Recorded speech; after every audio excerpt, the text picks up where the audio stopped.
Hello everyone, आप सभी लोगों का स्वागत है टीचिंग परीक्षा के आज के इस वीडियो में, जिसके अंदर में फ्रेंड्स आपकी favourite series new plus old NCERT पर आधारित जो प्रश्न हैं उनको हम लोग सॉल्व कर रहे हैं। मैं आपको बता दूं फ्रेंड्स कि इस सीरीज के अंदर में हम लोग 10,000 से भी ज्यादा प्रश्नों को सॉल्व कर रहे हैं, जिससे कि आपकी 10 से ज्यादा गवर्नमेंट जॉब जो है वो 2025 के अंदर में पक्की हो जाएंगी। और ये बात केवल हम कह नहीं रहे, आपको प्रूव करके दिखाया है पिछले लेक्चर्स के अंदर में। जिन्होंने भी पूरे लेक्चर्स देखे उनको पता होगा कि डिफरेंट एग्जाम्स के क्वेश्चंस को बिल्कुल एक सिस्टमेटिक तरीके से आप लोगों को पढ़ाया जा रहा है। चलिए तो हम लोग यहाँ पर मैं आज के लेक्चर की तरफ में आगे बढ़ते हैं। उससे पहले फ्रेंड्स एक बहुत ही बढ़िया सा कोट आपके लिए, every day is a new opportunity to become a better version of yourself. हर रोज आपके साथ में एक अपॉर्चुनिटी होती है कि आप अपना बेहतर वर्जन बन सके। क्या आप उस अपॉर्चुनिटी को लेना चाहते हो या नहीं, ये आप लोगों के ऊपर में निर्भर करता है। आप सोचिए कि अगर आप 1% भी अपने आप को रोज इंप्रूव करते गए अपने आप का, तो एक साल के अंदर में आप कितना इंप्रूव हो चुके होंगे। हमने उसके अंदर में तो कंपाउंडिंग जोड़ी नहीं, सिंपल इंटरेस्ट के हिसाब से भी जोड़ ले, सिंपल के हिसाब से भी जोड़ ले हम लोग, ठीक है, तो भी आप 365% मतलब 3 गुना से भी ज्यादा बेहतर वर्जन बन जाओगे। आप खुद सोचिए, अगर आप अपने आप का डबल वर्जन बन गए तो कितना आप काम कर लोगे। यहाँ तो आप 3 गुना से भी ज्यादा बेहतर वर्जन बन गए। कितने लोग एग्री करते हैं इस बात से, अगर आपने 1% भी रोज अपने आप को बढ़ा लिया तो चलिए हम लोग यहाँ पर में जो है फ्रेंड्स हमारे क्वेश्चंस की तरफ में आगे बढ़ते हैं। जितने भी लोगों ने सेशन को लाइक कर दिया उन सभी लोगों का बहुत बहुत शुक्रिया। मैं आपको बता दूं फ्रेंड्स कि आज क्रिसमस के अवसर पर आप लोगों के लिए एक स्पेशल गिफ्ट है। जितने भी बच्चे KVS, super TET, D triple S B, TRE के अंदर में जुड़े हैं टीचिंग परीक्षा के साथ में, आप लोगों का पहले हमने टीआरई के लिए इसको ओपन किया था, अब हमने सभी के लिए ओपन कर दिया है। अगर आपका सिलेक्शन हो जाता है तो आपकी 50% फीस जो है वो एज अ गिफ्ट आपको रिफंड हो जाएगी। मतलब आपको कोर्स तो आधे में ही पड़ रहा है, 50% फीस आपकी रिफंड हो जाएगी। अगर आप टॉप 100 के अंदर में आते हो, अनरिजर्व कैटेगरी में, यूआर लिस्ट के अंदर में अगर आप टॉप 100 में आते हो, तो आपकी 200% मतलब डबल फीस रिफंड हो जाएंगी। साथ ही साथ टीचिंग परीक्षा के हेडक्वार्टर्स में बुलाकर आपको जो है लैपटॉप भी दिया जाएगा। तो आप लोगों के लिए एक अच्छा मौका है। कल रात तक 12 बजे तक जितने बच्चों ने ले लिया था उन सबको हमने एनरोल कर लिया है, और आज भी हमने 12 बजे तक का समय रखा हुआ है। आज 12 बजे से पहले जितने भी लोग इसमें से जो भी कोर्स में एनरोल हो जाएंगे, अगर आपने टीआरई कर ले लिया, अगर आप केवीएस भी करना चाहते हो तो आप लोग कर सकते हो फ्रेंड्स, लेकर अपनी जो ये सफलता है, ठीक है, उसके जश्न को डबल कर सकते हो आप लोग। पहले क्वेश्चन की तरफ में हम लोग आगे बढ़ते हैं। निम्नलिखित में से किस दिल्ली सुल्तान ने सिजदा और पाइबोस की शुरुआत की। ये क्वेश्चन बहुत सारे एग्जाम्स के अंदर में आया हुआ है। चलिए चलिए लाइक करते रहिए सभी लोग। शिखा जी बोल रहे हैं, चलिए लाइक करते रहेंगे सभी के सभी जी, प्रणाम। अभी थोड़ी बेहतर है बुशरा परवीन जी, बहुत बहुत शुक्रिया आपका जी। बताइए इस पर्टिकुलर क्वेश्चन का आंसर क्या होगा। निम्नलिखित में से किस दिल्ली सुल्तान ने सजदा और पाइबोस। देखिए सजदा का मतलब क्या होता है, किसी के सामने झुकना, ठीक है, उसको सजदा कहते हैं। और पाइबोस किसको कहा जाता है, पाइबोस कहा जाता है जैसे बोसा होता है हाथों को चूमना, वैसे ही अगर जब पैरों को चूमा जाता है तो उसको पाइबोस कहा जाता है। तो सजदा केवल इस्लामिक परंपरा के अनुसार सजदा केवल और केवल जो है वो खुदा के सामने, ईश्वर के सामने किया जा सकता है। तो ये जो गैर इस्लामिक परंपरा थी, ठीक है, वो किसने शुरुआत की थी, तो ये बलबन ने शुरुआत की थी। ये याद रखना, उसने बोला था कि हमारे मेरे सामने झुको करके, ठीक है। तो सजदा और पाइबोस की परंपरा जो है फ्रेंड्स ये की थी बलबन ने। साथ ही साथ आप लोगों को एक और याद रखना है, आप एक क्वेश्चन आप लोगों से बनता है, पारसी न्यू ईयर, ठीक है, भारत के अंदर में मनाने का निर्णय जो है वो किसने लिया था या किसने शुरुआत की थी, ठीक है।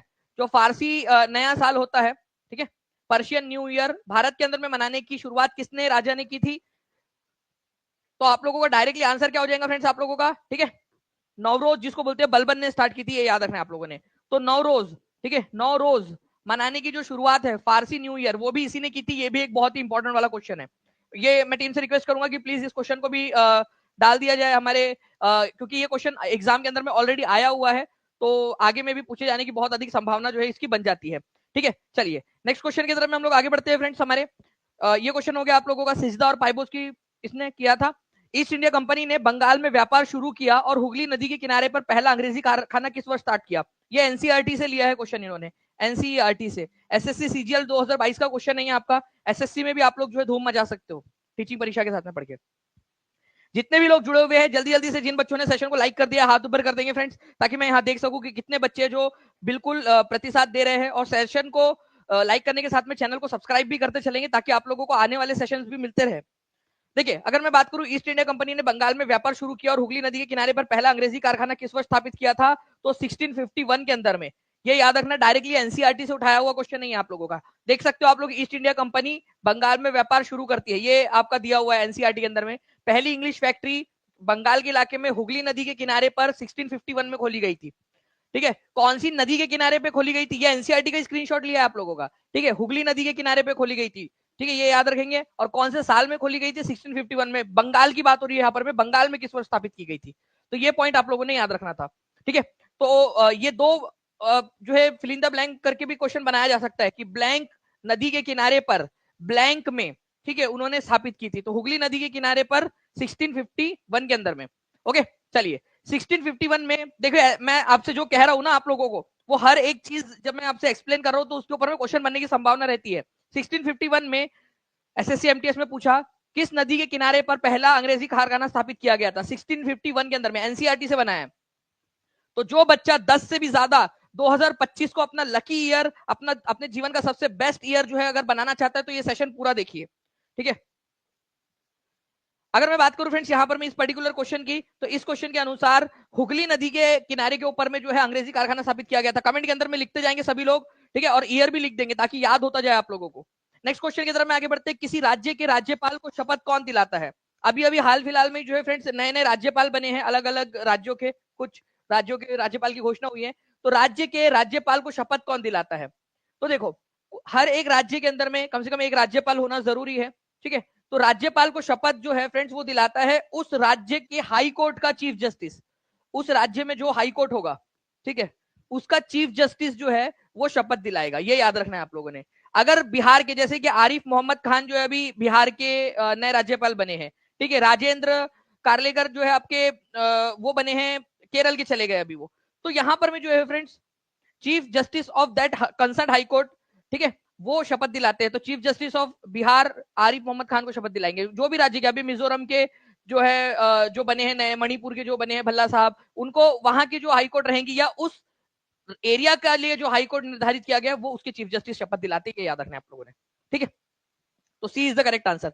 लेकिन नियुक्ति कौन करता है, राज्यपाल की नियुक्ति कौन करता है, अगर ये क्वेश्चन आ जाए, ठीक है, नियुक्ति, ये क्वेश्चन आप लोगों से बन सकता है, नियुक्ति कौन करता है, तो राष्ट्रपति करते हैं केंद्र सरकार की अनुशंसा पर। केंद्र सरकार जिसको कहेंगी उसको राष्ट्रपति नियुक्त कर देते हैं, उस व्यक्ति को उस राज्य का जो है राज्यपाल के रूप में।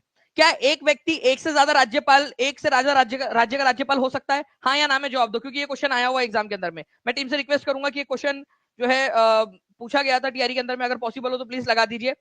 और जितने भी बच्चे हैं जिन्होंने सेशन को लाइक कर दिया है, ठीक है, उनका बहुत बहुत शुक्रिया। जल्दी जल्दी से सेशन को लाइक भी करते रहेंगे आप सभी लोग, और जहां भी शेयर कर सकते हो शेयर भी कर देंगे। एक और क्वेश्चन आप लोगों से बन सकता है फ्रेंड्स यहाँ पर में कि जो राज्यपाल होता है, ठीक है, उसकी नियुक्ति तो राष्ट्रपति करते हैं, उसको शपथ जो है वो हाईकोर्ट के चीफ जस्टिस दिलाते हैं, ठीक है। अगर इसको अपना इस्तीफा देना है तो किसको देना देगा वो, अभी आज ही एक राज्य के राज्यपाल है, उन्होंने जो है इस्तीफा दिया है, तो वो राष्ट्रपति को देते हैं, ये याद रखना है आप लोगों ने, ठीक है। इस्तीफा देना है तो राष्ट्रपति को देंगे, ओके, राज्यपाल। ये भी क्वेश्चन बनता है आप लोगों का, ठीक है, इंपॉर्टेंट पॉइंट है। उस राज्य का पहला नागरिक कौन होता है, तो राज्यपाल होता है, ये याद रखेंगे आप लोग। पहले जो है एक राज्य के अंदर में एक ही राज्यपाल हो सकता था, मतलब एक व्यक्ति एक ही राज्य का राज्यपाल हो सकता था, अब एक से ज्यादा राज्य का भी हो सकता है, ठीक है।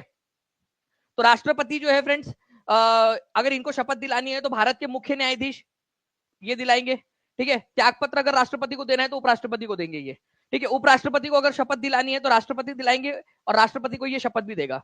राज्यपाल जो है इसकी नियुक्ति कौन करता है, राष्ट्रपति करता है, तो राष्ट्रपति को ही शपथ देगा ये, राष्ट्रपति को ही त्यागपत्र देगा, लेकिन उसको शपथ दिलाने का काम कौन करता है, उस राज्य के मुख्य न्यायाधीश, ठीक है। नाउ फ्रेंड देखिए 69 बीपीएससी का क्वेश्चन आप लोगों का, आप लोग हर कोई बच्चा कमेंट के अंदर में आंसर करेंगे इसका, ठीक है। जी हाँ, उड़ीसा के राज्यपाल जो है, ठीक है, अभी मैंने आप लोगों को बोला ना कि इस्तीफा देना है तो किसको देंगे, उड़ीसा के राज्यपाल ने इस्तीफा दे दिया है,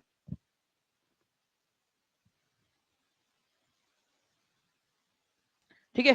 रघुबर दास जो है उन्होंने आज ही इस्तीफा दे दिया है, तो किसको दिया उन्होंने, रघुबर दास जी ने इस्तीफा, उन्होंने इस्तीफा जो है फ्रेंड्स राष्ट्रपति को सौंपा है, ठीक है, रघुबर दास जी ने। कोई है यहाँ उड़ीसा से, देखिए अगर मैं आप लोगों से बात करूं फ्रेंड्स की नवरोज नाम का जो फेस्टिवल है वो भारत में मनाने का निर्णय किसने लिया था, अगर ये क्वेश्चन आ जाए आप लोगों से, तो बलबन ने लिया था, ये याद रखना है आप लोगों ने। 69 बीपीएससी के अंदर में आया हुआ क्वेश्चन है आप लोगों का, ठीक है, बहुत बार पूछा जाता है एग्जाम के अंदर में, ठीक है।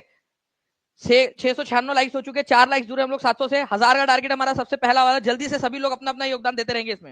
नाउ फ्रेंड, भारत का राष्ट्रपति कितनी बार पुनः चुनाव के लिए जो है वो पात्र होता है, मतलब भारत का राष्ट्रपति कितने बार चुनाव लड़ सकता है। अगर मान लीजिए कि ये मैं हूं, ठीक है, ये मान लेना अभी फिलहाल के लिए ये मैं हूं, ठीक है, मैं एक बार राष्ट्रपति बन गया, ओके, फिर बाद में एक बार फिर से बन गया। क्या मैं तीसरे बार भी खड़ा हो सकता हूँ, चौथे बार भी? कितने बार राष्ट्रपति बन सकता हूँ मैं भारत के अंदर में? तो भारत के अंदर में जो है फ्रेंड्स, यहाँ पर मैं याद रखना है आप लोगों ने कि 1 2 3, ठीक है, more than one of the above, none of the above. तो आंसर क्या होगा यहाँ पर? मैं कहीं पे भी दिया नहीं है यहाँ पर में कि कितने बार होता है, तो कितने भी बार होता है, मतलब एक बार, दो बार, तीन बार नहीं, कितने भी बार हो सकता है, कितने भी बार, ठीक है, अनलिमिटेड टाइम। तो यहाँ पर मैं ऑप्शन में होना चाहिए था अनलिमिटेड टाइम, ठीक है, अनलिमिटेड, कितने भी बार, कोई सीमा नहीं है, कोई, ठीक है, कोई सीमा नहीं है, उसके अंदर में कोई सीमा नहीं है कि कितने बार बन सकता है। अमेरिका के अंदर में अगर राष्ट्रपति बनना है तो आप 2 ही बार बन सकते हो, एक व्यक्ति यूएसए के अंदर में 2 ही बार राष्ट्रपति बन सकता है, बट भारत के अंदर में कितने भी बार राष्ट्रपति, कितने भी बार प्रधानमंत्री बन सकता है, ठीक है। तो आंसर इसका ऑप्शन नंबर ई होगा आप लोगों का, इसको ध्यान रखना है आप लोगों ने। ये आप लोगों का बीपीएससी टीचर के अंदर में 9th 10th की एग्जाम के अंदर में आ चुका है क्वेश्चन, ठीक है। नाउ फ्रेंड देखिए, निम्नलिखित तुगलक राजाओं में से किसने तांबे की मुद्रा प्रणाली शुरू की? Copper currency system. ये कॉपर करेंसी सिस्टम को टोकन करेंसी भी बोलते हैं आप लोग, टोकन करेंसी, टोकन करेंसी, ठीक है। तो टोकन करेंसी सिस्टम किसने स्टार्ट किया था, जल्दी से बताएंगे आप सभी। देखिए अगर मैं बात करूं फ्रेंड टोकन करेंसी की, तो टोकन करेंसी में क्या था कि चांदी के सिक्कों के बदले में, ठीक है, चांदी के सिक्कों के बदले में, ठीक है, कॉपर के, तांबे के जो सिक्के हैं वो बनाए गए और बोला गया कि जितने रुपए की कीमत चांदी के सिक्के की थी उतनी ही कीमत, ठीक है, कॉपर के सिक्कों की भी होंगी, मतलब दोनों बराबर रहेंगे। जनता इसको एक्सेप्ट नहीं कर पा रही थी क्योंकि उनको पता था कि चांदी की अपनी खुद की भी कीमत होती है, कॉपर की उतनी नहीं होती ना। तो लोगों ने एक तो एक्सेप्ट नहीं कर रहे थे, दूसरी चीज चांदी अपने पास बचा के रख लेते थे, जो टैक्स देना होता था वो कॉपर की करेंसी में दे देते थे। दूसरा, यहाँ पर में वो लोग जो चांदी है अगर उसके सिक्के बनाने हैं तो पहले चांदी लानी पड़ेगी आपको, लेकिन अगर आपको कॉपर के सिक्के बनाने तो कॉपर तो कहीं भी मिल जाएगा, तांबा वगैरह बहुत आसानी से मिल जाता था। तो ये मोहम्मद बिन तुगलक के समय में हुआ था, ये पूरी की पूरी भसड़, टोकन करेंसी मोहम्मद बिन तुगलक के समय में, ठीक है, ये याद रखेंगे आप लोग। मोहम्मद बिन तुगलक जो है फ्रेंड्स, आप लोगों को अगर ये क्वेश्चन पूछा जाए कि पूरे दिल्ली सल्तनत के अंदर में, ठीक है, पागल राजा किसको कहा जाता था, ठीक है, तो पागल राजा कहा जाता था मोहम्मद बिन तुगलक को। लेकिन अगर आपसे ये पूछा जाए कि सबसे ज्यादा पढ़ा लिखा शासक कौन था दिल्ली सल्तनत में, पूरे दिल्ली सल्तनत के 320 साल के इतिहास के अंदर में सबसे ज्यादा पढ़ा लिखा राजा था, तो वो भी मोहम्मद बिन तुगलक था। सबसे पढ़ा लिखा, सबसे ज्यादा एजुकेटेड शासक था तो भी मोहम्मद बिन तुगलक था। और अगर किसी को पागल कहा जाता था तो भी इसी को कहा जाता था, ठीक है। ऐसा नहीं है कि पढ़ने से पागल हो जाता है इंसान, उसकी कुछ नीतियां गलत थी, उसकी नीतियां एडवांस थी जो उस समय के जनता के हिसाब से जो है फिट नहीं थी, वो जनता पीछे थी। चलिए, तो टोकन करेंसी ये याद रखना है आप लोगों ने friends. Now friends next question SSC steno का क्वेश्चन है। आपको मैं कह रहा हूं आप लोगों से कि आप टीचिंग कैटेगरी के साथ साथ में आप लोग बहुत सारे एग्जाम्स क्लियर कर सकते हो, ठीक है। तो बताइए यहां पर में इस क्वेश्चन का आंसर क्या होगा? तो किस गवर्नर जनरल को परमाधिकार की नीति की शुरुआत का श्रेय दिया जाता है? पैरामाउंटसी। देखो पैरामाउंटसी का मतलब होता है कि भाई हमारे मुर्गे की एक टांग, मतलब सबसे बड़े हम हैं, ठीक है, और हमसे बड़ा कोई नहीं, ठीक है। तो अंग्रेजों की सर्वोच्चता है, अंग्रेजों का जो राजा है, ठीक है, या रानी रहेंगी, उसको अपना बॉस मानना पड़ेगा, पैरामाउंट मानना पड़ेगा। तो ये किसने स्टार्ट किया था? Lord Richardson, lord Hasting, lord Clive या लॉर्ड विलियमसन? तो लॉर्ड हेस्टिंग्स जो थे फ्रेंड्स, इन्होंने ये परमा जो यहाँ पर में सर्वोच्चता का दावा है या फिर आपका परमाधिकार जिसको कहते हैं पैरामाउंटेसी, वो चालू किया था। हिंदी में इसको सर्वोच्चता का दावा भी कहते हैं, सर्वोच्चता का दावा मतलब कि भारत के जितने भी राजे रजवाड़े हैं उनको ब्रिटेन के राजा को अपना बॉस मानना पड़ेगा, पैरामाउंट मानना पड़ेगा, और ये मानना पड़ेगा कि आप जो है वो ब्रिटेन के अधीन रहकर अपना राज्य चला रहे हो, ठीक है। तो ये जो था सर्वोच्चता का सिद्धांत कि हम बेस्ट है, ये लॉर्ड हेस्टिंग्स ने चालू किया था 1813 के अंदर में, ठीक है, लॉर्ड हेस्टिंग्स। ये क्वेश्चन बहुत ही इंपॉर्टेंट है, आता है ये सर्वोच्चता का दावा किसने किया था, डायरेक्ट क्वेश्चन बनता है कि सर्वोच्चता का दावा किसने किया था, तो सर्वोच्चता का दावा किया था तुम्हारे मामा के लड़के लॉर्ड हेस्टिंग्स ने, ठीक है, ये याद रख लेना आप लोग। चलिए 844 लाइक्स हो चुके हैं फ्रेंड्स, बहुत स्पीड में हम लोग 1000 के पास में पहुंच रहे हैं, ठीक है, 1300 से ज्यादा बच्चे देख रहे हैं, तो जल्दी जल्दी से सेशन को शेयर भी करते रहेंगे, सेशन को लाइक भी करते रहिए आप लोग। लोकसभा और राज्यसभा की संयुक्त बैठक की अध्यक्षता कौन करता है? अब एक क्वेश्चन और बन जाता है इसके अंदर में, ठीक है, कि भाई लोकसभा और राज्यसभा की संयुक्त बैठक बुलाने का आर्टिकल कौन सा है? ये भी एक क्वेश्चन बनता है भाई, संविधान में प्रावधान तो होना चाहिए ना इसको बुलाने का, तो लोकसभा और राज्यसभा की संयुक्त बैठक बुलाने का आर्टिकल कौन सा है? 110 है, 108 है, 112 है, क्या है? आप लोग जल्दी बताइए। वेरी गुड, बहुत बढ़िया फ्रेंड्स, 108, आर्टिकल नंबर 108 जो है आप लोगों का, उसके अनुसार, ठीक है, लोकसभा और राज्यसभा की संयुक्त बैठक बुलाई जा सकती है, ज्वाइंट बैठक, ठीक है। बुलाएगा कौन, ठीक है, बुलाता कौन है? बुलाता है, ठीक है, बुलाता है राष्ट्रपति, ठीक है, राष्ट्रपति बुलाता है, ठीक है, बुलाता है मगर जाने का नहीं, बट जाने का यहाँ पर मैं भाई नहीं जाएंगे तो तुम्हारी पार्टी वाले तुमको बोलेंगे कि विप जारी हुआ था, तुम आए नहीं करके सदस्यता चली जाएगी तुम्हारी। तो वो नहीं तो टिकटॉक देखकर अगर मान लो तुम सांसद संसद बने तो फिर बुलाता है मगर जाने का नहीं, बुलाता राष्ट्रपति है, बट अध्यक्षता कौन करता है? ठीक है, अध्यक्षता मतलब जब बैठक होंगी, सब लोग बैठेंगे यहाँ पर में आके, सारे के सारे लोग, लोकसभा राज्यसभा के सब लोग आके यहाँ पर में बैठ गए, तो यहाँ अध्यक्षता कौन करेगा? तो लोकसभा का स्पीकर करेगा, ये याद रखना है आप लोगों ने। ठीक है, तो ये एक इंपॉर्टेंट पॉइंट है आप लोगों का, एग्जाम के अंदर में पूछा जाने की बहुत अधिक संभावना है। ये बुलाता कौन है, ये यूपी जूनियर की एग्जाम में पूछा था। ठीक है, बच्चे कंफ्यूज हो गए, उनमें उनको समझ में ही नहीं आया, ठीक है, कि क्या पूछा है करके। ठीक है, तो बुलाता कौन है? तो राष्ट्रपति है, संयुक्त बैठक। भाई अगर कोई झगड़ा है दोनों के बीच में तो उसको सुलझाना तो करेगा पड़ेगा ना, तो बुलाता राष्ट्रपति है, लेकिन स्पीकर उसकी अध्यक्षता करता है। अगर स्पीकर मौजूद नहीं है लोकसभा का स्पीकर नहीं है, तो लोकसभा का उपाध्यक्ष करेगा उसकी अध्यक्षता। अगर उपाध्यक्ष भी मौजूद नहीं है, ठीक है, तो उसके बाद में राज्यसभा का उपसभापति, लेकिन कभी भी जो उपराष्ट्रपति है वो कभी नहीं करता। ठीक है, राज्यसभा का उपसभापति करेगा।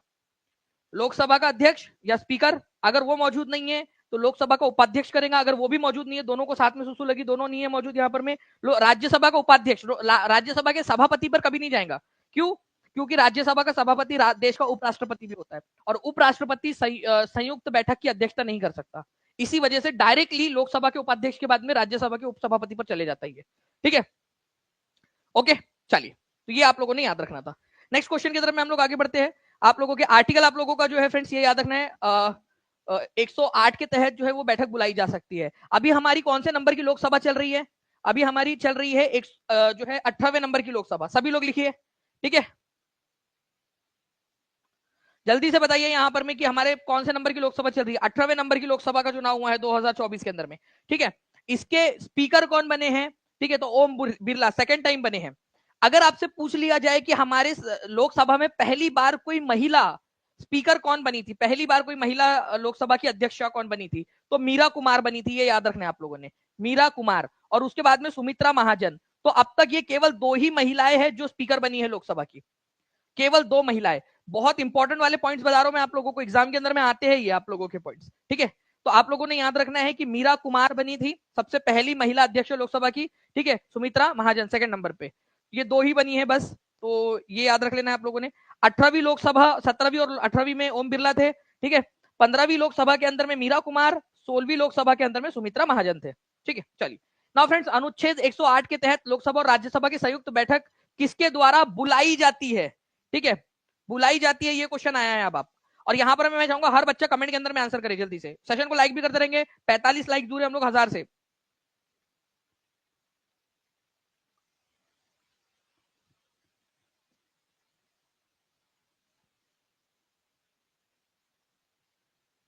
एक बार शेयर भी कर दीजिए जल्दी जल्दी से, जहां भी शेयर कर सकते हो, टेलीग्राम, फेसबुक, व्हाट्सएप, इंस्टाग्राम, जहां जहां शेयर कर सकते हो शेयर कर देंगे जल्दी से। देखिए, अगर मैं बात करूं बुलाता कौन है, तो बुलाता राष्ट्रपति है, ये याद रखना है आप लोगों ने। ए इज द करेक्ट आंसर। 84% लोगों ने आंसर दिया, 83% हो गए, जैसे जैसे बच्चे बढ़ते जा रहे हैं आंसर्स करते जा रहे हैं, आंसर्स करते रहना है आप लोगों ने। क्योंकि फ्रेंड्स देखिए, बुलाता है राष्ट्रपति, अध्यक्षता करता है लोकसभा का speaker. UP PCS civil services के एग्जाम में आया था क्वेश्चन, और हर तरह के क्वेश्चन जो आप लोगों से बन सकते हैं वो सारे के सारे क्वेश्चन मैं आप लोगों को करवा दूंगा। ठीक है सर, हम शेयर कर दिए, टेटर ऑफिशियल जी ने शेयर कर दिया, उनका कमेंट एक बार दिखा दीजिए प्लीज। ठीक है, और जितने भी बच्चे जिन्होंने शेयर कर दिया है, ठीक है, वो भी हाथ ऊपर कर देंगे, क्योंकि वो बच्चे जो सेशन को आगे बढ़ा रहे हैं उनके वजह से ये सेशन चल रहा है। बाकी सारे के सारे लोग जो है फ्रेंड्स ऐसे ही देख रहे हैं। मैं आप लोगों को बता दूं, जो बच्चा सेशन को लाइक कर रहा है, शेयर कर रहा है, ठीक है, वो दो तरफा है, प्यार कर रहा है, मतलब वो केवल लेने में नहीं, वो प्रॉपरली जो है एक शिष्टाचार निभा रहा है वो। ठीक है, जो बच्चे यहाँ पर में कर रहे हैं, 1500 से ज्यादा, 1600 से ज्यादा बच्चे देख रहे हैं। जिन बच्चों ने शेयर कर दिया है हाथ ऊपर कर देंगे, सेशन को लाइक कर दिया तो हाथ ऊपर कर देंगे, चैनल को सब्सक्राइब कर लेना है आप सभी लोगों ने। नाउ नेक्स्ट क्वेश्चन की तरफ में आगे बढ़ते हैं फ्रेंड्स। 9 डिग्री चैनल कहां पर में है? अब 9 डिग्री, 10 डिग्री, ये याद रखना है आप लोगों ने। Anjali Sharma, thank you sir, आपकी वजह से मेरा एसएसटी में बहुत अच्छा नंबर आया है, शायद आप सब सब्जेक्ट पढ़ाए तो सब में अच्छा नंबर आए। चलो अंजलि शर्मा जी, बहुत बहुत शुक्रिया आपके प्यारे से कमेंट के लिए। बिल्कुल सारे के सारे सब्जेक्ट भी पढ़ाएंगे हम लोग आगे में, धीरे धीरे जैसे जैसे समय मिलता जाएगा वैसे वैसे और ज्यादा आगे बढ़ाते जाएंगे इसको।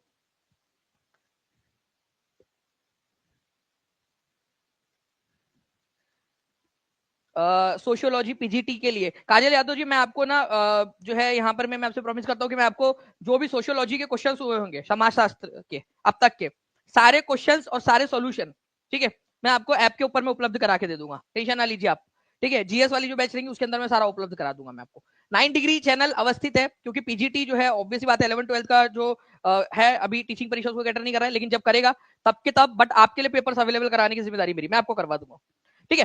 तो 9 डिग्री चैनल जो है फ्रेंड, देखिए यहाँ पर मैं अगर बात करें तो आप लोग देखिए, यहाँ मालदीव्स है पूरा का पूरा, इधर साइड में नीचे में, ठीक है, नीचे में मालदीव्स है इधर में, और ऊपर में हमारा भारत का जो है मौजूद है लक्षद्वीप आइलैंड्स, उनके बीच में है 8 डिग्री चैनल, 8 डिग्री। अब हमारा लक्षद्वीप जो है उसको भी दो भाग में बांट सकते हैं हम, उसके नीचे में यहाँ पर में मिनिकॉय आइलैंड है, मिनिकॉय, ठीक है, और यहाँ पर में बाकी का लक्षद्वीप आइलैंड कावरत्ती। तो मिनिकॉय और कावरत्ती के बीच में 9 डिग्री चैनल है, मतलब बेसिकली 9 डिग्री वाली लाइन वहां से जाती है, तो 9 डिग्री चैनल नाम रख दिया हमने। अगर हम बात करेंगे कि हमारा पूरा लक्षद्वीप और मालदीव के बीच में कौन सा वाला है, तो वो है 8 डिग्री चैनल, ठीक है, 8 डिग्री चैनल। लेकिन अगर हमारे लक्षद्वीप के अंदर में ही जो कावरत्ती की राजधानी है और मिनिकॉय एक इंपॉर्टेंट आइलैंड है, उन दोनों के बीच में कौन सी लाइन है, तो 9 डिग्री वाला लैटिट्यूड है, तो 9 डिग्री चैनल इसको बोलते हैं।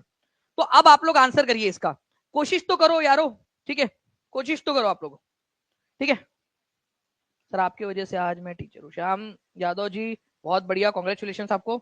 देखिए बताइए यहाँ पर में 9 डिग्री चैनल जो है कावरत्ती और मिनिकॉय के बीच में है, ये याद रखना आप लोगों ने। आंसर होगा आपका ऑप्शन नंबर ए, और ये यूपी पीसीएस के एग्जाम का क्वेश्चन है, आप लोगों ने जो सॉल्व किया है, तो कॉन्ग्रेचुलेशन आप सभी लोगों को, ठीक है। जिन भी लोगों ने चैनल को सब्सक्राइब कर लिया उन लोगों को आगे में भी बिल्कुल ऐसे ही वीडियोस और बनाते रहेंगे हम लोग, ठीक है। आगे बढ़ते हम लोग फ्रेंड्स, भारत का संविधान किसके किसके बीच में बनकर तैयार हुआ था? आईसीआर टेक्नीशियन का क्वेश्चन है आपका, 2025 में 10 से भी ज्यादा जॉब लेनी है आप लोगों ने, बताइए इस क्वेश्चन का आंसर क्या होने वाला है?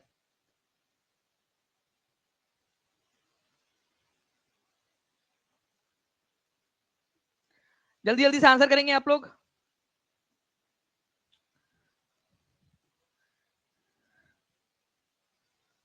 आंसर देखिए फ्रेंड्स, अगर मैं बात करूं यहां पर में कि भारत का संविधान जो है वो किसके किसके बीच में तैयार हुआ था, तो दिसंबर 1946 में इसकी पहली बैठक हुई थी, 9 दिसंबर को, 9 दिसंबर 1946 को पहली बैठक हुई थी, और 26 नवंबर को ये बनकर तैयार हो गया था, 26 नवंबर 1949 को।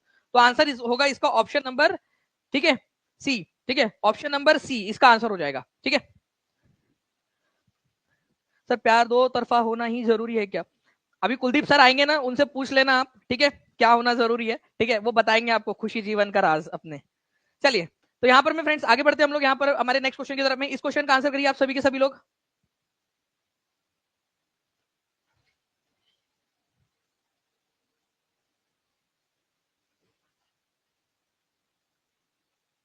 देखिए अगर मैं बात करूं यहाँ पर, मैं भारत के ब्लैंक के अधिकार को जीवन के अधिकार का हिस्सा माना जाता है, कौन सा वाला अधिकार है जिसको जीवन के अधिकार के अंदर में माना गया है, ठीक है, ब्लैंक के अधिकार को जीवन के अधिकार के अंदर माना गया है।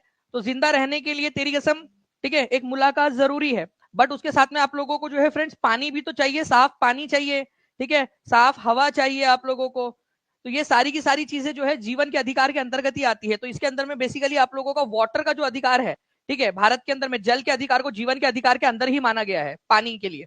तो मेन चीज है पानी आप लोगों का, कि पानी भाई चाहिए, पानी जो है वो जिंदा रहने के लिए पानी चाहिए, नहीं तो जिंदा रह के क्या करोगे आप लोग, मतलब जिंदा रह के क्या करोगे, मतलब जिंदा ही नहीं रहोगे, ठीक है। वो एक कोई एक यार कोई मूवी का एक सीन था शायद से, उसके अंदर में वो ब्रह्मानंद है, एक बहुत बड़े एक्टर है साउथ के, ठीक है, उन्होंने उन्होंने कहा कि भाई अगर उसने मेरा मर्डर कर दिया तो मैं तेरे को छोड़ूंगा नहीं। मतलब भाई जब तेरा मर्डर हो ही जाएगा तो तेरे तू कैसे छोड़ेगा उसको। चलिए आगे बढ़ते हैं फ्रेंड्स यहाँ पर में, तो यही वाली बात है कि पानी नहीं रहेगा तो जिंदा कैसे रहोगे और अच्छा जीवन कैसे जियोगे फिर। आगे बढ़े, भारत में कौन से गवर्नर जनरल को स्थानीय स्वशासन का पिता कहा जाता है, फादर ऑफ, ठीक है,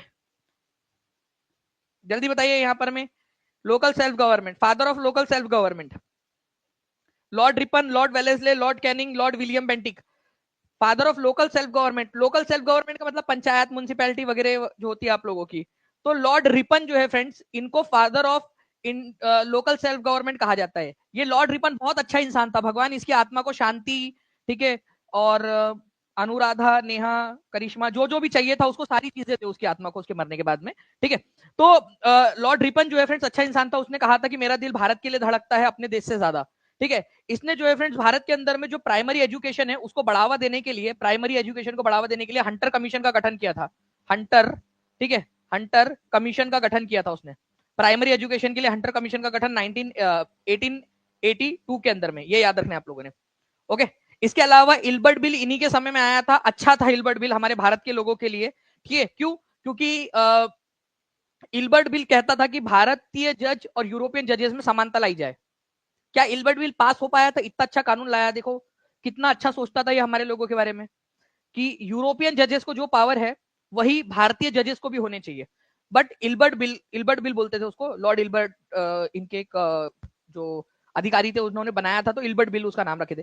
तो इल्बर्ट बिल पास हो पाया था कि नहीं हो पाया था? उसको वापस लेना पड़ गया था क्योंकि अंग्रेजों ने उसका विरोध किया, ठीक है। तो ये आप लोग थोड़ा सा इसको याद रख लेंगे। नेक्स्ट क्वेश्चन की तरफ में आगे बढ़ते हैं फ्रेंड्स। लॉर्ड रिपन को भारतीय स्वशासन का जनक कहा जाता है, ये याद रखना है। 1867 में जब औरंगजेब ने गोलकुंडा किले पर अधिकार किया, उस समय गोलकुंडा का शासक कौन था? ठीक है। तो पहली बात तो ये है कि औरंगजेब ने, ठीक है, गोलकुंडा जो रियासत थी, गोलकुंडा रियासत कहां पर में थी भाई? ये हैदराबाद है ना जो इधर का, ठीक है, हैदराबाद, यहां पर में गोलकुंडा रियासत थी। तो गोलकुंडा की रियासत और गोलकुंडा का किला, इसको किसने कब्जा किया था? औरंगजेब के समय में कब्जा किया गया 1687 के अंदर में, 1687 के अंदर में। ये एक इंपॉर्टेंट पॉइंट है आपका, ठीक है। उस समय गोलकुंडा का शासक कौन था? अबुल हसन कुतुब शाह, सिकंदर आदिल शाह, अली आदिल शाह दो, सैयद, ठीक है, शाइस्ता खान। शाइस्ता खान तो उसका मामा था यार, वो कहां से उसका वो होगा, ठीक है। तो गोलकुंडा का किला जो है फ्रेंड्स बहुत ही फेमस है, हैदराबाद में मिलेगा आज आपको, ठीक है। कोई है जिसने गोलकुंडा का किला देखा है कभी? ठीक है, अगर कभी हैदराबाद जाओ तो जरूर देखना गोलकुंडा का किला। तो अबुल हसन कुतुब शाह जो है वहां का शासक था जिस समय औरंगजेब ने, ठीक है, 1687 में उस पर कब्जा किया था, ये याद रखेंगे आप सभी लोग, ठीक है। अबुल हसन कुतुब शाह बहुत सारे एग्जाम्स में आ चुका है ये, ठीक है। अबुल हसन कुतुब शाह, कुतुब शाही सल्तनत थी, इस वजह से कुतुब शाह लगाते थे उनके नाम के आगे। तो अबुल हसन था वहां का, कुतुब शाह तो उनका जो है सरनेम टाइप का था, ऐसा समझ लीजिए, कुतुब शाही सल्तनत थी, ठीक है।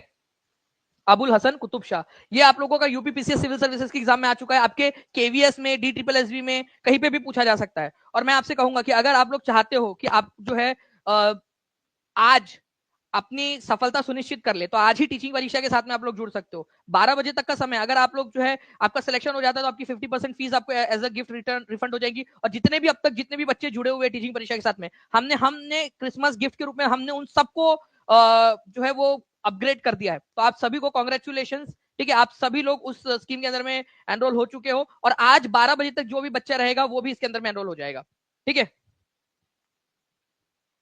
नाउ नेक्स्ट क्वेश्चन की तरफ में आगे बढ़ते हैं। प्राचीन भारत में किस जानवर का उपयोग आमतौर पर खेती के लिए नहीं किया जाता था? प्राचीन भारत के अंदर में, ठीक है, गाय का, बैल का, घोड़े का, भैंस का। अब मैं कभी कभी सोचता हूँ D triple S B TGT वालों, ठीक है, क्या सोचकर तुमने ये क्वेश्चन बनाया, ठीक है। मैंने आज तक कभी किसी को नहीं देखा, प्राचीन भारत की बात छोड़ो, ये आज भी किसी को नहीं देखा घोड़े से खेतों की जुताई कर, तुड़ुक तुड़ुक तुड़ुक करके खेतों के अंदर में पूरा खेत खराब कर देगा घोड़ा। हाँ, खेती कौन करता है यार घोड़ों से, ठीक है। तो आंसर हो जाएगा आपका ऑप्शन नंबर सी, प्राचीन भारत की अभी भी नहीं होती है, तो आंसर इसका ऑप्शन नंबर सी होगा। D triple S B TGT के अंदर में 9 दिसंबर 2018 को आया हुआ क्वेश्चन है आपका, कभी भी रिपीट हो जाए तो याद रखना आप सभी लोगों ने, ठीक है। चलो नाउ फ्रेंड नेक्स्ट क्वेश्चन की तरफ में आगे बढ़ते हैं। मैं आपको ये सारी की सारी चीजें पढ़ाने वाला हूँ, ये हर एक चीज पूरे आने वाले सेशन के अंदर में। तो जो बच्चा लेक्चर देखेगा, ये सीरीज कंप्लीट करेगा, वो फायदे में रहेगा। निम्नलिखित में से कौन सा विश्वविद्यालय 1857 के दौरान स्थापित पहले 3 विश्वविद्यालयों में से एक नहीं है? पहली बात, भारत के अंदर में जो पहले 3 विश्वविद्यालय स्थापित किए गए थे वो कब किए गए थे? 1857 में। कौन कौन से विश्वविद्यालय थे वो? एक था कलकत्ता विश्वविद्यालय, ठीक है, एक था बॉम्बे यूनिवर्सिटी आप लोगों की, और एक थी मद्रास यूनिवर्सिटी, ठीक है, दिल्ली यूनिवर्सिटी नहीं थी। तो आंसर क्या हो जाएगा आप लोगों का? कौन सा वाला नहीं था ये याद रखना है आप लोगों ने, तो आंसर हो जाएगा दिल्ली यूनिवर्सिटी। देखिए, लॉर्ड कैनिंग के समय में जब 1857 का विद्रोह चल रहा था, उसी समय पीछे में काम भी और भी बहुत सारे भी हो रहे थे, ऐसा नहीं कि काम धंधा पूरा रुक गया। तो यूनिवर्सिटीज जो है भारत के अंदर में कलकत्ता, बॉम्बे और मद्रास, ये 3 यूनिवर्सिटी स्थापित की गई लॉर्ड कैनिंग के समय काल के अंदर में। ओके, ये याद रखना है आप लोगों ने। ये लॉर्ड कैनिंग के समय काल के अंदर में जो 3 यूनिवर्सिटीज बनाई गई थी, इन 3 यूनिवर्सिटीज का मॉडल क्या था? ये क्वेश्चन आया था एक एग्जाम के अंदर में, किस मॉडल पर आधारित थी ये? तो ये थी लंदन यूनिवर्सिटी के मॉडल पर आधारित, लंदन यूनिवर्सिटी के तर्ज पर इसको बनाया गया था। तो ये भी आप लोग याद रख लेना है, ठीक है। वुड्स डिस्पैच के अंदर में ऑलरेडी इसके बारे में बात की गई थी कि भाई वुड्स डिस्पैच आपको पता है ना, 1854 के अंदर में वुड्स डिस्पैच आया था, तो उसकी रिकमेंडेशन के अंदर में थी ये सारी चीजें, तो उसी के आधार पर इसको भी बनाया गया था। भारत में किस शहर को स्वीट सिटी के नाम से जाना जाता है? 1395, 1398 लाइक्स हो चुके हैं, 1500 का टारगेट था फ्रेंड्स, अभी तक कंप्लीट नहीं हुआ है। जल्दी से हर एक बच्चा अपना अपना योगदान दे देगा ताकि ऐसी एनर्जेटिक तरीके से हम लोग यहाँ पर मैं आपको पढ़ा सके। स्वीट सिटी के नाम से किसको जाना जाता है? तो स्वीट सिटी के नाम से जाना जाता है फ्रेंड्स बिहार के मुजफ्फरपुर को। क्यों? क्योंकि यहाँ पर में बहुत ज्यादा लीची का उत्पादन होता है, तो लीची का उत्पादन के लिए मुजफ्फरपुर जो है फ्रेंड्स ये फेमस है, इसी वजह से इसको स्वीट सिटी ऑफ इंडिया कहा जाता है। तो बिहार का मुजफ्फरपुर लीची के उत्पादन में देश का सबसे बड़ा है, ठीक है, सबसे बड़ा जो है जिला है मुजफ्फरपुर, बिहार का स्वीट सिटी ऑफ इंडिया कहा जाता है लीची के उत्पादन की वजह से, ठीक है। सबसे बेस्ट, सबसे बेहतर क्वालिटी की लीचीज अगर कहीं पे मिलेंगी आप लोगों को तो वो मिलेंगी मुजफ्फरपुर के अंदर में, बिहार के मुजफ्फरपुर में, तो इसको स्वीट सिटी ऑफ इंडिया कहा जाता है। नेक्स्ट फ्रेंड्स, पिंक सिटी किसको कहा जाता है? आप लोग जल्दी से बताएंगे मेरे बताने के पहले, सभी लोग जल्दी से एक्टिविटी करोगे तो फायदे में रहोगे आप लोग। पिंक सिटी जयपुर को, बट ब्लू सिटी किसको कहा जाता है? ब्लू, पिंक सिटी याद रहता है लोगों को जयपुर को, ब्लू सिटी किसको कहा जाता है? ठीक है, और सन सिटी भी उसको कहते हैं, जोधपुर को कहते हैं, ये याद रखना है आप लोगों ने, ब्लू सिटी, ठीक है, ब्लू कलर के ज्यादातर घर वहां पर में थे इसकी वजह से। सिटी ऑफ लेक्स, ठीक है, जो झीलों का शहर दो है आप लोगों के, उदयपुर और भोपाल, इनको कहा जाता है, उदयपुर को और भोपाल को झीलों का शहर कहा जाता है। मैनचेस्टर ऑफ इंडिया, एनसीईआरटी के अंदर में दिया हुआ है आप लोगों का, एनसीईआरटी के अनुसार बता रहा हूं आप लोगों को, मैनचेस्टर ऑफ इंडिया कहा जाता है अहमदाबाद को, कॉटन मिल और कपास की खेती की वजह से। डायमंड सिटी, ठीक है, सूरत को कहा जाता है। स्वीट सिटी या लैंड ऑफ लीचीज, मुजफ्फरपुर को कहा जाता है, ठीक है। सिटी ऑफ 7 आइलैंड, 7 आइलैंड से मिलकर बना था, 7 छोटे छोटे द्वीप थे, उनसे मिलकर जो है वो मुंबई बना है, मुंबई शहर, ठीक है। गेटवे ऑफ इंडिया यहीं पर मौजूद है। फाइनेंशियल कैपिटल ऑफ इंडिया, वित्तीय राजधानी, भारत की राजधानी है न्यू दिल्ली, दिल्ली नहीं है, न्यू दिल्ली, ठीक है, नई दिल्ली भारत की राजधानी है, लेकिन फाइनेंशियल कैपिटल, वित्तीय राजधानी किसको कहा जाता है? तो मुंबई को कहा जाता है, ये याद रखना है आप लोगों ने। 2000 से ज्यादा बच्चे जुड़ चुके हैं हमारे साथ में, जल्दी जल्दी से सेशन को लाइक एंड शेयर करते रहेंगे आप सभी के सभी लोग। चलिए, निम्नलिखित में से किस शहर को पिंक सिटी के रूप में जाना जाता है और ब्लू सिटी किसको कहते हैं वो भी आप लोग बता देंगे। पिंक और ब्लू दोनों बताओ आप लोग, लिखो, पिंक लिखो और ब्लू लिखो।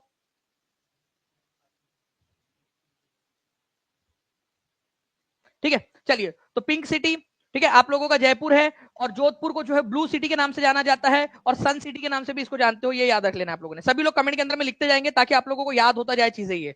ओके, 1485 हो चुके हैं, केवल 15 लाइक्स दूर है हमारे टारगेट से हम लोग। नेक्स्ट क्वेश्चन की तरफ में हम लोग आगे बढ़ते हैं फ्रेंड्स, ये आप देख सकते हो, ठीक है, पिंक सिटी जयपुर के अंदर में आप लोगों का हवा महल है। हवा महल के ऊपर में भी अब मैं क्वेश्चन करवाने वाला हूं आपको आने वाले लेक्चर्स के अंदर में, तो बी रेडी, ठीक है, टीचिंग परीक्षा के साथ में जुड़े रहेंगे सभी। भारत का डायमंड सिटी किसको कहा जाता है? भारत का डायमंड सिटी जो है फ्रेंड्स ये कहा जाता है सूरत को, ठीक है। सूरत के बारे में अगर आप लोगों को बता दूं तो सूरत ताप्ती नदी, ताप्ती या तापी नदी जो है उसके किनारे पे बसा हुआ है, ये याद रखना है आप लोगों ने।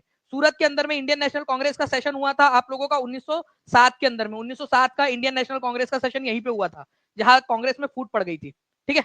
तो सूरत को डायमंड सिटी के नाम से जाना जाता है, ये आप लोगों ने याद रखना है। नेक्स्ट क्वेश्चन की तरफ में आगे बढ़ते हैं हम लोग। आपका झीलों का शहर किसको कहा जाता है? भोपाल और उदयपुर को, जोधपुर को, मुजफ्फरपुर को, जयपुर को। सारे ऑप्शंस बता दीजिए मुझे। जोधपुर को क्या कहा जाता है? भोपाल और उदयपुर को क्या कहा जाता है? मुजफ्फरपुर को क्या कहा जाता है? जयपुर को क्या कहा जाता है?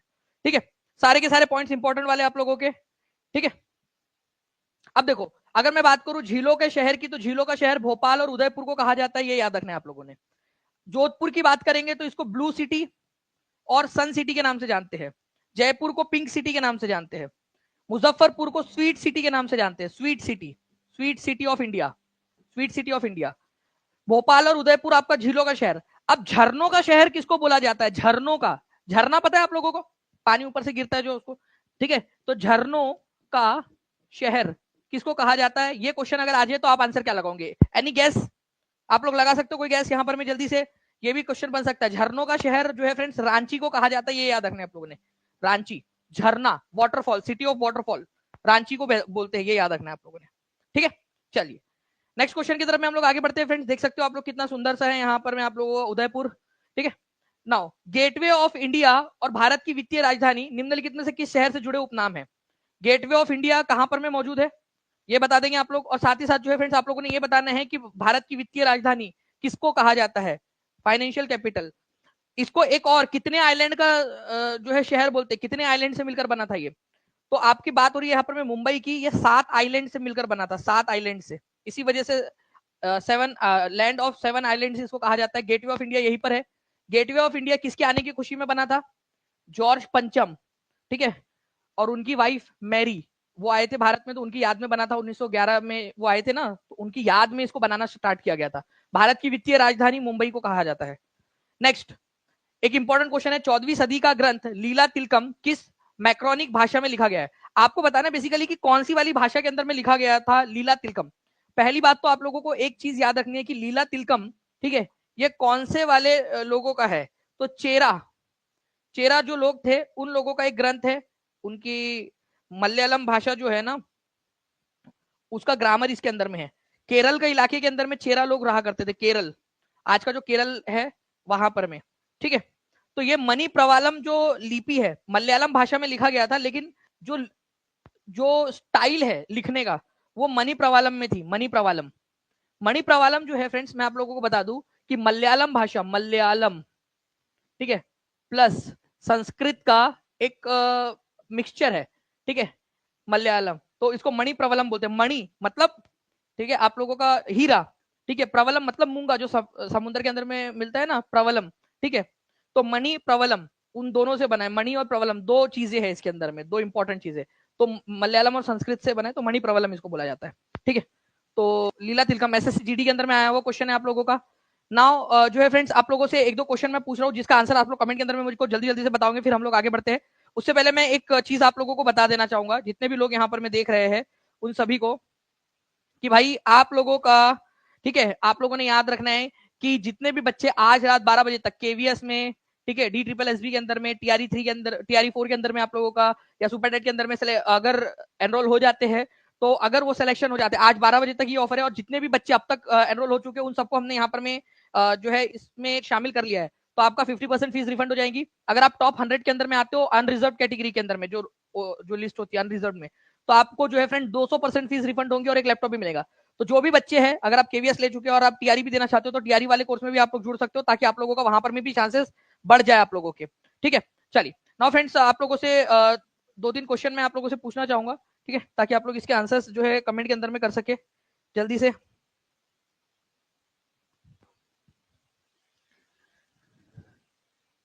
चलिए आप लोग बताइए मुझे फ्रेंड्स कि नवरोज मनाने की शुरुआत किसने की थी? नवरोज, ठीक है, भारत में जो नवरोज है, नवरोज मनाने की शुरुआत भारत के अंदर में कौन से शासक के द्वारा करवाई गई थी? कौन सा शासक था जिसने भारत में नवरोज मनाने की शुरुआत की थी? ये आप लोगों ने आंसर करना है। इसके बाद में आप लोग जो है फ्रेंड्स आंसर यहाँ पर में करोगे मुझे कि जो चेरा साम्राज्य था, चेरा साम्राज्य आज के कौन से वाले राज्य में मिलेगा आपको? चेरा साम्राज्य का रिश्ता आज के भारत के आज के कौन से राज्य के साथ में इसका मिलता है? तमिलनाडु के साथ में, आंध्र प्रदेश, महाराष्ट्र, केरल, गुजरात, कहाँ है चेरा साम्राज्य जो था उसका रिश्ता आपको कहां पर में मिलेगा? ठीक है, ये आप लोगों को बताना है। इसके अलावा जो है फ्रेंड्स, मैं आप लोगों से क्वेश्चन पूछना चाहता हूँ यहाँ पर में कि बताइए कि स्वीट सिटी ऑफ इंडिया किसको कहते हैं? स्वीट सिटी ऑफ इंडिया किसको कहते हो आप लोग? ठीक है, इसके बाद में आप लोग मुझे बताओगे झीलों का शहर, सिटी ऑफ लेक्स, ठीक है, सिटी ऑफ लेक्स दो शहरों को कहा जाता है, ठीक है, दोनों के नाम आप लोग बता दीजिए मुझे, ठीक है। साथ ही साथ आप मुझे बताओगे कि ब्लू सिटी किसको कहा जाता है?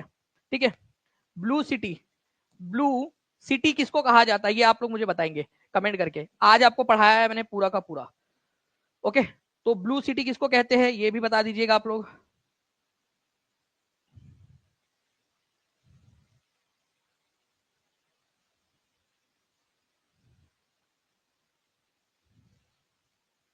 गुड, ठीक है। इसके अलावा जो है friends 8 degree line, 8 degree channel और 9 डिग्री चैनल के बारे में भी मैंने आपको बताया, 8 डिग्री चैनल और 9 डिग्री चैनल के बारे में। तो वो भी आप लोग मुझे बता दोगे कि 8 डिग्री चैनल और 9 डिग्री चैनल जो है वो किस चीज से रिलेटेड है? 8 डिग्री चैनल और 9 डिग्री चैनल, ठीक है। 8 डिग्री चैनल, ठीक है, याद रखना है आप लोगों ने किसके बीच में है? पूरा का पूरा लक्षद्वीप, ठीक है, और जो मालदीव है उनके बीच में, ठीक है, लक्षद्वीप और मालदीव के बीच में 8 degree channel. 9 degree channel Lakshadweep की राजधानी कावरत्ती, ठीक है, और मिनी कॉय नाम का जो द्वीप है उनके बीच में। ये आप लोग लिख दोगे कमेंट के अंदर में, लिख देना, मैंने बता तो दिया लेकिन आप लोग कमेंट में लिखना, इससे आपकी अंडरस्टैंडिंग बढ़ेगी। अगर नहीं पता है तो आप पीछे जाकर भी देख सकते हो, ओके। चलिए, जितना ज्यादा आप लोग देखते रहोगे सेशन को उतना ज्यादा आप लोगों का फायदा होता रहेगा। नेक्स्ट जो है फ्रेंड्स, मैं आप लोगों से कुछ और प्रश्न जो है यहाँ पर मैं पूछना चाहूंगा। आप लोग मुझे बताइए कि CAG जो है उसका आर्टिकल क्या है? CAG का आर्टिकल, ठीक है, कंट्रोलर एंड ऑडिटर जनरल जो है उनका आर्टिकल क्या है? आर्टिकल आप लोग बता देंगे मेरे को जल्दी से कमेंट के अंदर में, ठीक है। इसके अलावा आप लोग मुझे बताइए जल्दी से कि finance commission of India, finance commission of India इसका आर्टिकल क्या है? और स्टेट फाइनेंस कमीशन का आर्टिकल क्या है? स्टेट फाइनेंस कमीशन, ठीक है, दोनों ही आप लोगों को याद करवाया है मैंने। ठीक है, स्टेट फाइनेंस कमीशन जो है इसका आर्टिकल क्या है ये भी आप लोग मुझे बता दोगे। फाइनेंस कमीशन ऑफ इंडिया और स्टेट फाइनेंस कमीशन दोनों ही आर्टिकल्स आपको पता होने चाहिए, दोनों ट्रिक के साथ में हम लोगों ने किए हुए हैं। अगर आपको ज्वाइंट सिटिंग बुलानी है, ठीक है, पार्लियामेंट की ज्वाइंट सेशन, ज्वाइंट सिटिंग, ठीक है, joint sitting of parliament, Lok Sabha plus Rajya Sabha, ठीक है, तो कौन बुलाता है, कौन उसकी अध्यक्षता करता है और आर्टिकल क्या है ये आप लोग बता देंगे। ठीक है, बहुत जल्द मैं पेड क्लास के अंदर मैं आप लोगों के जितने भी इंपॉर्टेंट आर्टिकल्स है उनसे रिलेटेड भी क्लास लेने वाला हूं, तो उसके लिए भी तैयार रहिएगा आप सभी लोग। ठीक है, केवल 7 लाइक्स दूर है हम लोग 1700 लाइक से, तो लाइक्स भी करते रहेंगे सेशन को जल्दी जल्दी से आप सभी लोग। बता दीजिए जल्दी जल्दी से इस पर्टिकुलर क्वेश्चन का आंसर भी आप लोग।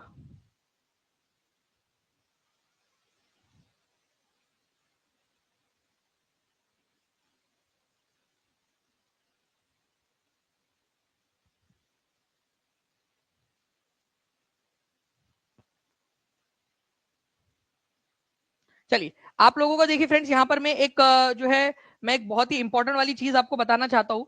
ठीक है, आप लोगों के लिए एक जो है आयोजन किया गया है आप लोगों के लिए टेस्ट का।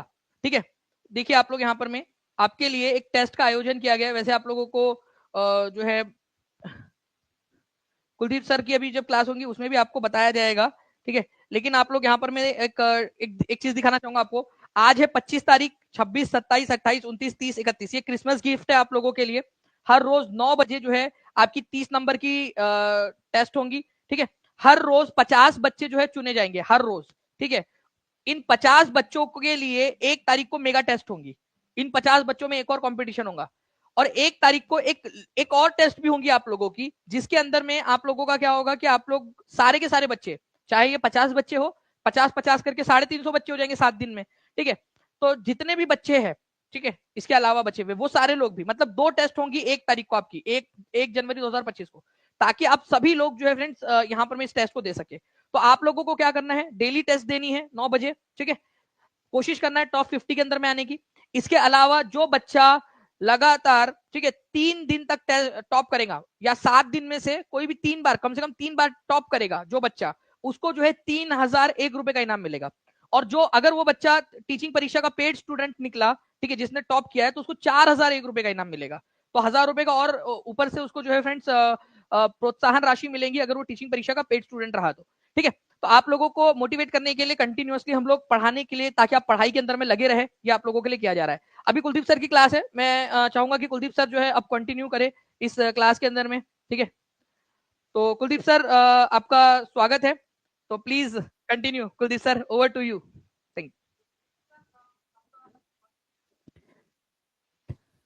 Thank you very much sir. तो चलो बच्चों, सबसे पहला क्वेश्चन आपके सामने हाजिर है जो सीटेट 2017 में पूछा गया है। सभी लोग इस क्वेश्चन का आंसर करेंगे, जल्दी से बताएंगे इस क्वेश्चन का आंसर क्या रहेगा। बहुत ही जबरदस्त सेशन चल रहा है, लाइक शेयर और सब कुछ कर रहे हैं बच्चे, तो मैं भी यही चाहता हूं कि कंटिन्यूअस लाइक शेयर और सब्सक्राइब भी करते रहेंगे। जिन्होंने अभी तक सब्सक्राइब नहीं किया, लाइक नहीं किया, तो सभी लोग जल्दी से इस क्वेश्चन का आंसर बता देंगे। इस क्वेश्चन का आंसर क्या रहेगा जो सीटेट 2017 में पूछा गया है। और ये क्वेश्चन मैंने कल आप सभी को मैंने होमवर्क दिया था। कल का सेशन भी बहुत ही जबरदस्त था, है ना, सभी ने देखा ना कल का सेशन। चलिए इसका आंसर कर देंगे। आयोडीन का ऐसा कौन सा आइसोटोप है जो जिसे हम थायराइड की डिसऑर्डर को दूर करने के लिए इस्तेमाल करते हैं। इस क्वेश्चन का आंसर जिसने लगा दिया, समझ लेना उसका आने वाले साल बहुत ही जबरदस्त जाने वाला है। पता है क्यों? क्योंकि ये इतना कंफ्यूजिंग क्वेश्चन है। सबको इतना पता है कि आयोडीन सामने आई लगा होता है, पर यहाँ पे जो नंबर दिया है इसमें कंफ्यूजन होता है। तो सभी को बता दूं इसका आंसर क्या रहेगा। बहुत बढ़िया, और यहाँ पे मैक्सिमम लोगों ने सही उत्तर भी दिया है। इसका रहेगा 131। क्या रहेगा? 131 इज योर करेक्ट आंसर। तो सबसे पहले देखते हैं कि थायराइड को डिसऑर्डर कौन सा होता है। सबसे पहले मैं आपको बताना चाहूंगा कि हमारे एनसीईआरटी में कुछ रेडियो एक्टिव एलिमेंट दिए हैं जिनका ट्रीटमेंट हम मेडिकल फील्ड में भी करते हैं। जैसे कि यहाँ पे पहला नाम आपको दिखा दे रहा है कोबाल्ट 60। क्या दिया है? कोबाल्ट 60। सभी लोग कमेंट बॉक्स में आंसर बताएंगे कि ये कोबाल्ट 60 नाम का जो रेडियो एक्टिव आइसोटोप होता है, समस्थानिक होता है, वो किसके लिए इस्तेमाल किया जाता है? तो ये कैंसर के ट्रीटमेंट के लिए इस्तेमाल किया जाता है। और कैंसर अभी बहुत भयानक डिसीज नहीं रहा। कोई बता सकता है क्यों नहीं? क्योंकि अभी अभी एक देश ने इसकी वैक्सीन खोज के निकाली।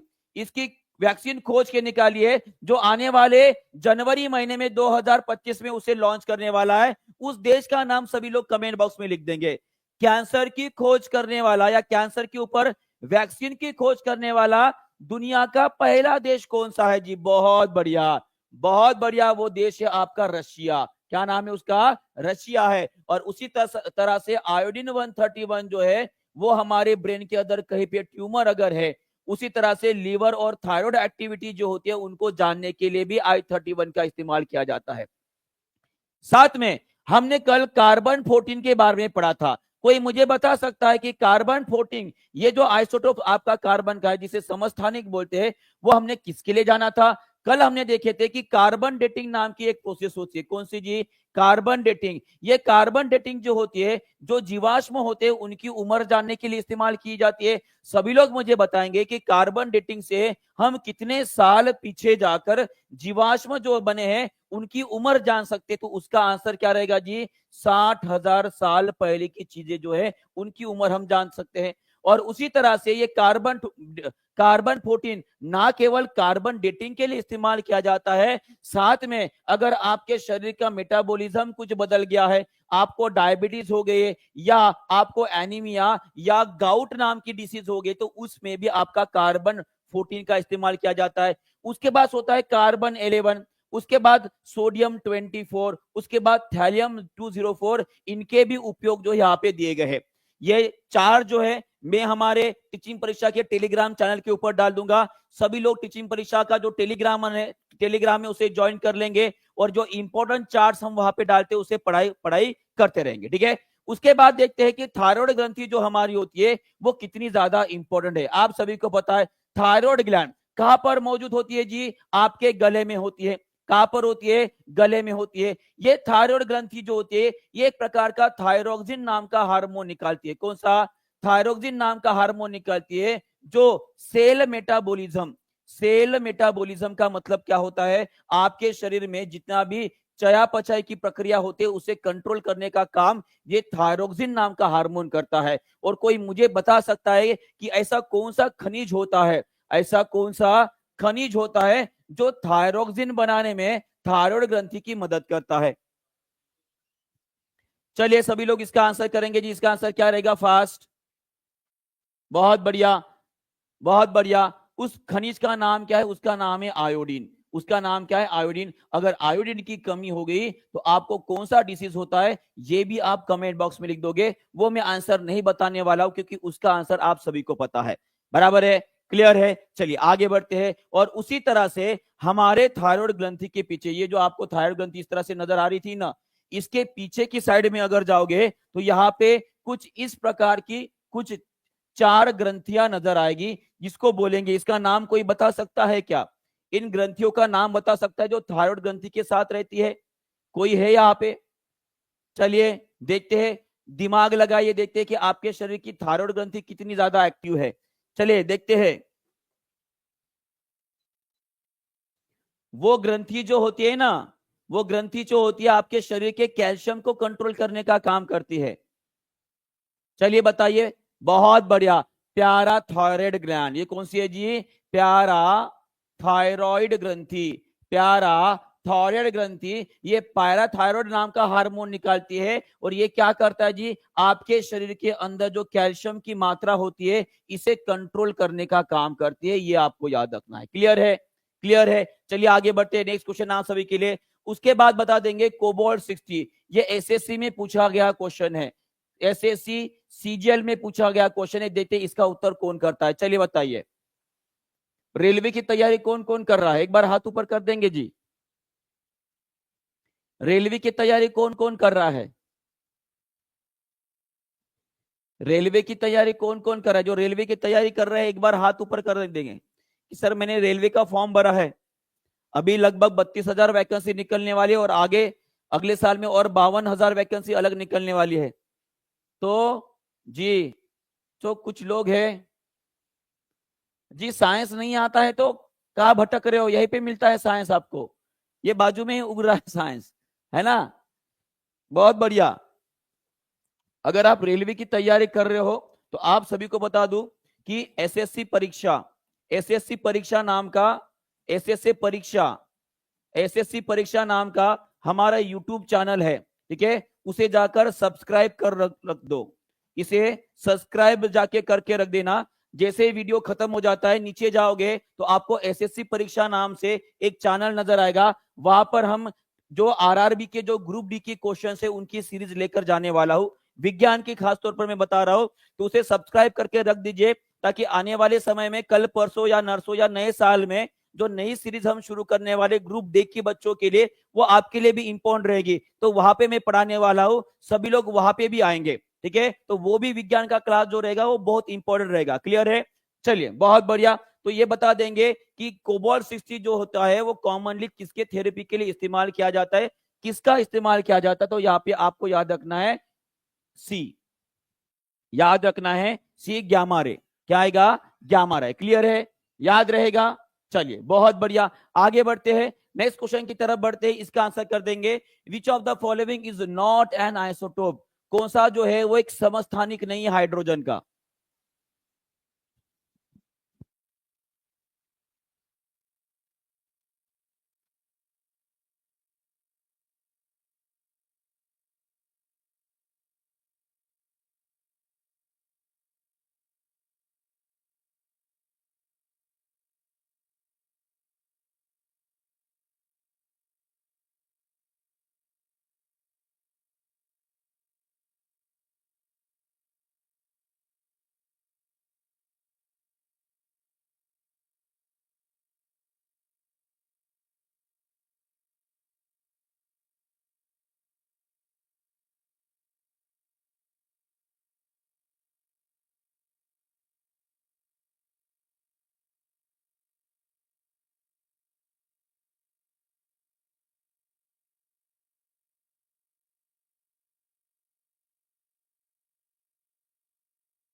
Okay, my mistake, my mistake, my mistake. तो यहाँ पे सभी लोग ध्यान रखेंगे, आइसोटोप के बारे में मैं बता रहा था, तो आइसोटोप के बारे में जब बता रहा हूं तो हमने 3 हाइड्रोजन के आइसोटोप देखे हैं, प्रोटियम, ड्यूटेरियम और ट्रिटियम। अगर मैं ड्यूटेरियम की बात करूंगा तो इसके ऊपर सबसे ज्यादा क्वेश्चन पूछे गए हैं, जिसे हम भारी पानी या हेवी वाटर के नाम से जानते हैं। इस ड्यूटेरियम में एक न्यूट्रॉन और एक प्रोटॉन पाया जाता है, और उसके बाद होता है आपका ट्रिटियम। क्या होता है? ट्रिटियम। और इस ट्रिटियम को रेडियो एक्टिव आइसोटोप भी बोला जाता है, जो कि हाइड्रोजन का एक समस्थानिक है। साथ में इसमें 2 न्यूट्रॉन और 1 प्रोटॉन होता है, और एक हाइड्रोजन जो होता है जिसे हम प्रोटियम के नाम से भी जानते हैं। इसमें न्यूट्रॉन कितने होते हैं सभी लोग कमेंट बॉक्स में लिख देंगे। जो प्रोटियम होता है उसमें न्यूट्रॉन कितने होते हैं?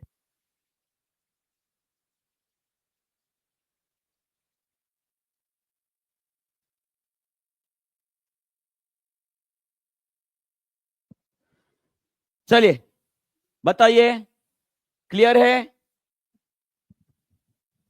बहुत बढ़िया, सभी लोगों ने सही उत्तर दे दिया है।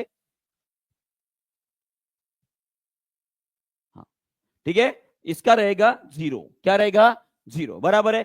चलिए इस क्वेश्चन का आंसर दे देंगे।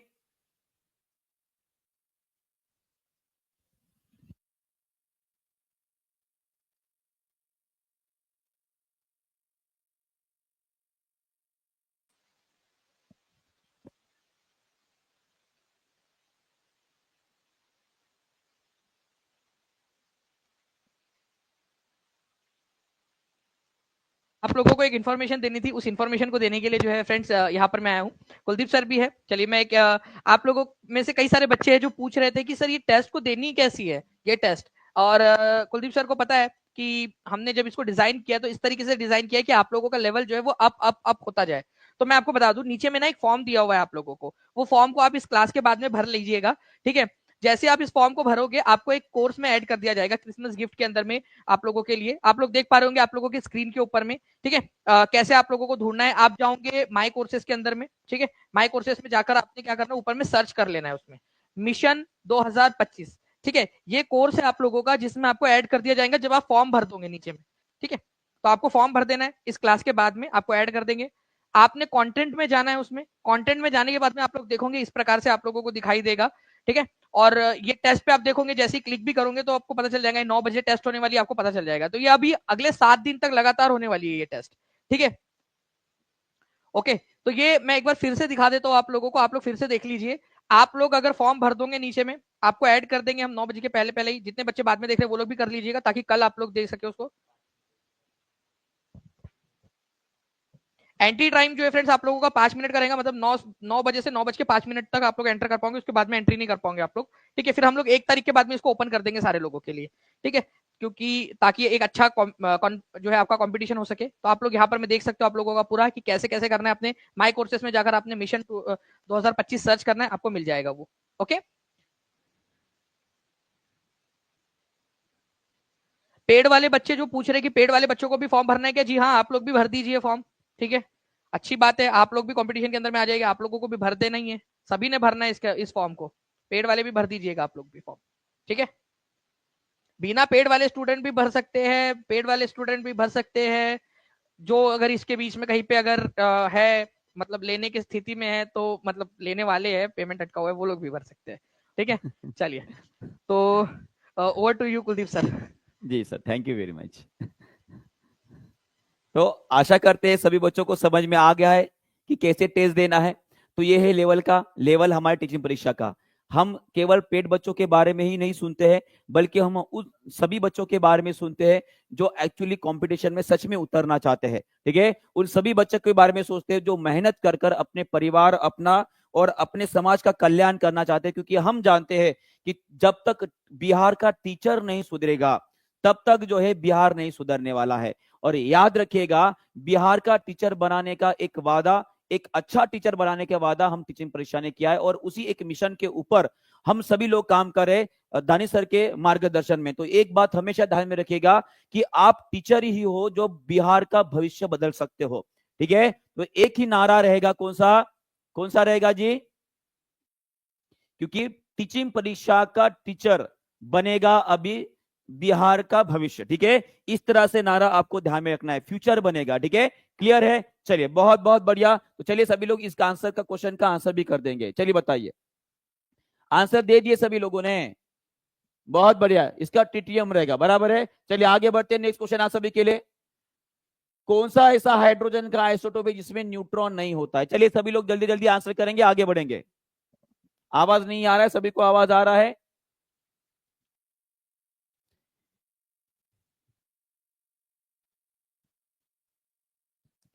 टीचिंग परीक्षा का टीचर बनेगा बिहार का फ्यूचर, ठीक है, याद रखिएगा। इसका आंसर क्या रहेगा? No neutron. इसका आंसर आपका प्रोटियम रहेगा। क्या रहेगा? प्रोटियम रहेगा। बहुत बढ़िया। सभी लोग इन तीनों के तीनों आइसोटोप्स के एटॉमिक मास लिख देंगे, एटॉमिक मास लिख देंगे और एटॉमिक नंबर भी लिख देंगे, माने कि परमाणु द्रव्यमान लिख देंगे और साथ में परमाणु नंबर भी लिख देंगे। चलिए बताइए, सभी लोग एक एक करके बता देंगे। प्रोटियम का एटॉमिक मास कितना रहेगा? 1 रहेगा, बराबर है। एटॉमिक नंबर कितना रहेगा? वो भी 1 रहेगा। अगर ड्यूटेरियम की बात की तो इसका 2 रहेगा, एटॉमिक नंबर 1 रहेगा। अगर ट्रिटियम की बात करेगा, इसका एटॉमिक मास 3 रहेगा और एटॉमिक नंबर 1 रहेगा। क्लियर है? चलिए आगे बढ़ते हैं नेक्स्ट क्वेश्चन की तरफ। इसका भी आंसर कर देंगे। उई भाई साहब, पेपर लीक हो गया, पेपर लीक हो गया। किसी ने आंसर देखा तो नहीं? चलिए सभी लोग इसका भी आंसर कर देंगे। Hydrogen is place in which group of the periodic table? Periodic table के कौन से ग्रुप में जो हाइड्रोजन को रखा जाता है? एकदम सिंपल सा क्वेश्चन है, एकदम सिंपल सा क्वेश्चन। इसका आंसर रहेगा ग्रुप नंबर 1। क्या रहेगा? Group number 1। देखिए यहां पर अगर मैं पीरियोडिक टेबल की बात कर रहा हूं तो पीरियोडिक टेबल के ऊपर जब आप नजर डालोगे तो ये है आपका ग्रुप नंबर 1। इसे याद कैसे करेंगे सर? इसमें कौन कौन से एलियम है? हाइड्रोजन है, लिथियम है, सोडियम है, पोटेशियम है, रुबिडियम है, सीसियम है और फ्रांसियम है, बराबर। इसे याद कैसे रखेंगे? बिहार की हमारी लीना कुमारी रायबरेली से फरार हो गई। क्या है जी? हमारी दोनों को मिलकर बनी हमारी लीना कुमारी, बराबर है। लीना कुमारी, हमारी लीना कुमारी, आरबी से बनेगी हमारी रायबरेली, क्या बनेगी? रायबरेली। CS से बनेगी से, FR से बनेगी फरार। तो क्या बना? हमारी लीना कुमारी रायबरेली से फरार। ये हो गया आपका ग्रुप नंबर 1। क्या है? Group number 1। तो इसमें जो सबसे पहला एलिमेंट आपको आ रहा है उसका नाम है आपका हाइड्रोजन। क्या है? हाइड्रोजन। और उसी तरह से lithium, sodium, potassium, rubidium, caesium और फ्रांसियम। अगर पूछा जाए कि हमारे पूरे मेटल्स में, हमारे पूरे धातुओं में सबसे क्रियाशील धातु कौन सी है, सबसे क्रियाशील धातु कौन सी है, तो याद रखेगा वो सबसे क्रियाशील धातु है आपका सीसियम। कौन सा है जी? सीसियम। सभी लोग कमेंट बॉक्स में लिखेंगे caesium is the most reactive metal in the periodic table. सबसे ज्यादा क्रियाशील कोई धातु होगा तो वो है आपका सीसियम। और उसी तरह से अगर पूछा जाता है कि सबसे हल्का धातु कौन सा है, सबसे हल्का धातु कौन सा है, तो सबसे हल्का धातु रहेगा आपका लिथियम।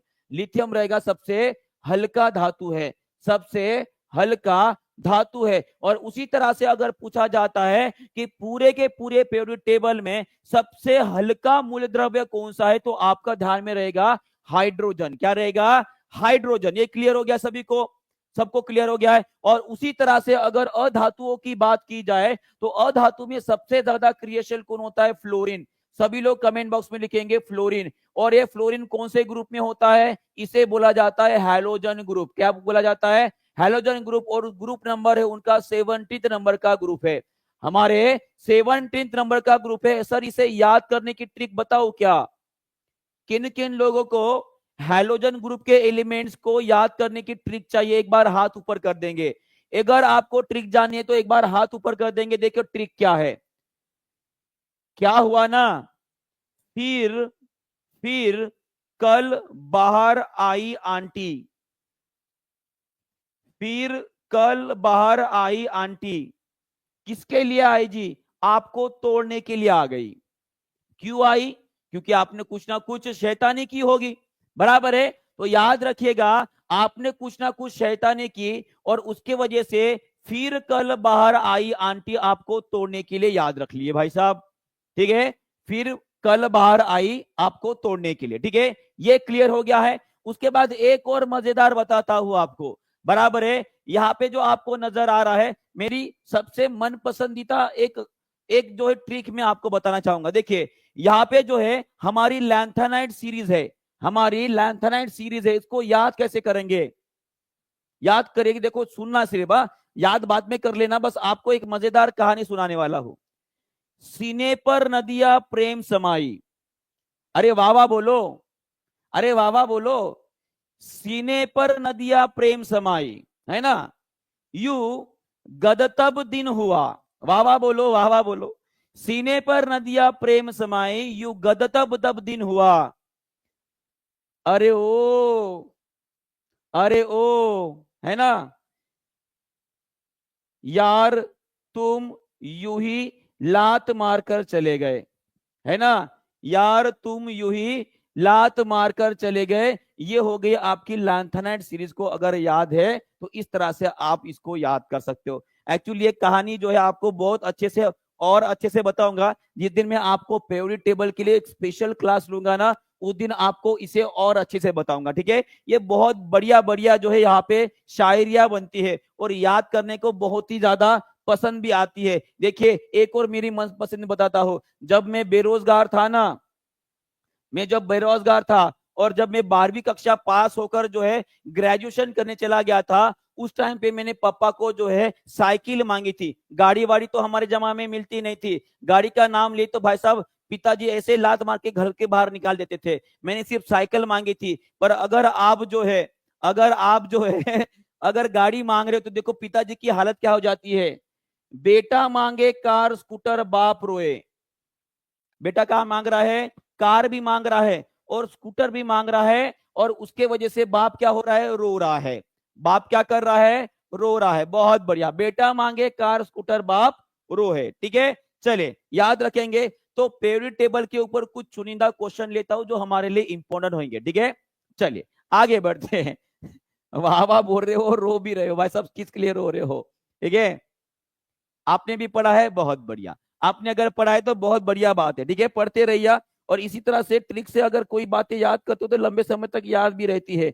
और मोना मैम जो है आपको बहुत बढ़िया तरीके से ट्रिक से पढ़ाने की कोशिश भी करे, और वहां पे जो है जेनरिक वीडियो में उनकी वीडियो भी डाली जा रही है।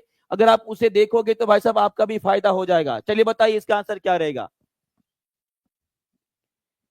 विच group in the periodic table is known as the noble gas element. चलिए बताइए, तो सभी को पता होगा। चलिए सभी लोग इसका भी आंसर कर देंगे। इसका आंसर क्या रहने वाला है? इसका आंसर रहेगा ऑप्शन नंबर डी। क्या रहेगा? Option number D. और इसमें कितने एलिमेंट्स आते सभी लोग उसे भी याद करेंगे। देखिए, helium, neon, argon, krypton, xenon, radon and oganesson, ठीक है, ये सभी के सभी एलिमेंट जो है आपके नोबल गैस एलिमेंट्स आते हैं। कितने हैं? 1 2 3 4 5 6 7 है। कितने हैं जी?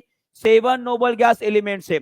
अगर आपको पूछा जाए कि इसमें से कौन सी गैस भारी गैस के नाम से जानी जाती है, सभी लोग कमेंट बॉक्स में लिखेंगे भारी गैस किसे बोला जाता है।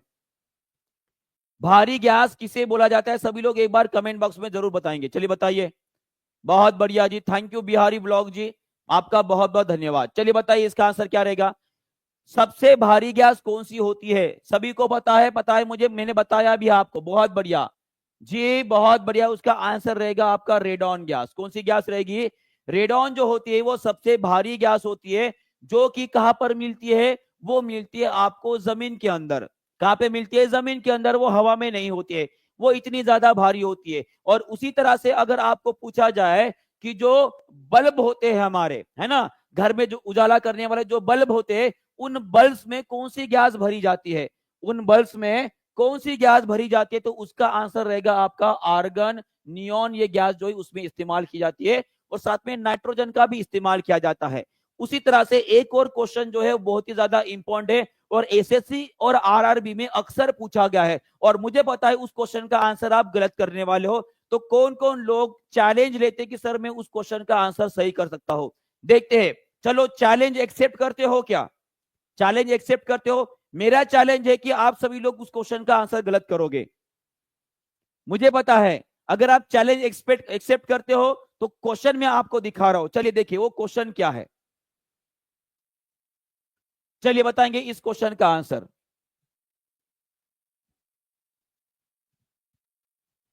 चलिए मुझे पता है इस क्वेश्चन का आंसर सभी लोग गलत करने वाले हैं।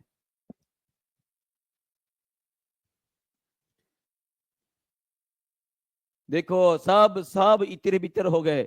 कोई ए बोल रहा है, कोई बी बोल रहा है ना। कोई ए बोल रहा है, कोई बी बोल रहा है, कोई सी बोल रहा है। सबसे हल्का एलिमेंट कौन सा है जी? हल्का एलिमेंट का मतलब क्या है? सबसे कम एटॉमिक मास कितना होता है? मैंने बोला ना इस क्वेश्चन का आंसर आप गलत करोगे। बहुत कम लोग इसका आंसर दे पाएंगे। और एक्चुअली ये क्वेश्चन मैंने पहले भी आपको लिया है। इसका आंसर आपका हाइड्रोजन रहेगा। क्या रहेगा? हाइड्रोजन रहेगा, लाइटेस्ट एलिमेंट, सबसे कम। और आपको बता दूं हमारे वातावरण में भी हाइड्रोजन मौजूद होती है, जो एक्सोस्फीयर के भी ऊपर होती है। आपको दानिश सर ने ये पढ़ा है। जो वातावरण क्या बोलेंगे उसको, जो एटमोस्फियरिक लेयर्स होती है ना हमारे, उसमें जो होता है troposphere, stratosphere, mesosphere, thermosphere. Thermosphere के ऊपर जो है सबसे हल्की गैस पाई जाती है, जिसका नाम है हाइड्रोजन। इसका नाम क्या है? हाइड्रोजन। तो यहाँ पे जो है एक बार हाथ ऊपर करके बताएंगे किन किन लोगों ने सही उत्तर किया है। किन किन लोगों ने सही उत्तर किया है, एक बार हाथ ऊपर करेंगे। चलिए बताइए, ईमानदारी से हाथ ऊपर करेंगे जी, ईमानदारी से हाथ ऊपर करेंगे। बहुत बढ़िया, यहाँ पे मैक्सिमम लोगों ने सही उत्तर, सच में इतने लोगों ने सही उत्तर किया है, यकीन नहीं हो रहा है। चलो एक और चैलेंज देता हूं आप लोगों को, एक्सेप्ट करते हो? एक और चैलेंज आप लोगों को। इस क्वेश्चन का आंसर जो है 90% लोग से भी ज्यादा गलत करने वाले हैं। और जब मैं पूछूंगा ना कितने लोगों ने सही उत्तर किया, तो एक भी हाथ ऊपर नहीं होगा। मेरा चैलेंज है। चलिए देखते हैं इसका उत्तर कौन देता है। चलो इसका आंसर करेंगे सभी लोग। अब देखते हैं कितना लोग सही उत्तर करता है। चलिए चैलेंज, क्योंकि इस क्वेश्चन का आंसर जो है जब एसएससी का डेटा निकाला गया तो लगभग 92% लोगों ने इस क्वेश्चन का आंसर गलत दिए थे। अगर आपने इस क्वेश्चन का आंसर सही कर दिए तो समझ लेना आप एसएससी की एग्जाम भी फोड़ सकते हो, आप एसएससी की एग्जाम भी फोड़ सकते हो अगर आपने इसका आंसर सही कर दिया। चलिए बताइए, सभी लोग इसका आंसर करेंगे कि आवर्त सारणी में सबसे छोटा परमाणु त्रिज्या किस तत्व की होती है। सबसे छोटा एलिमेंट पूछा गया है, ठीक है।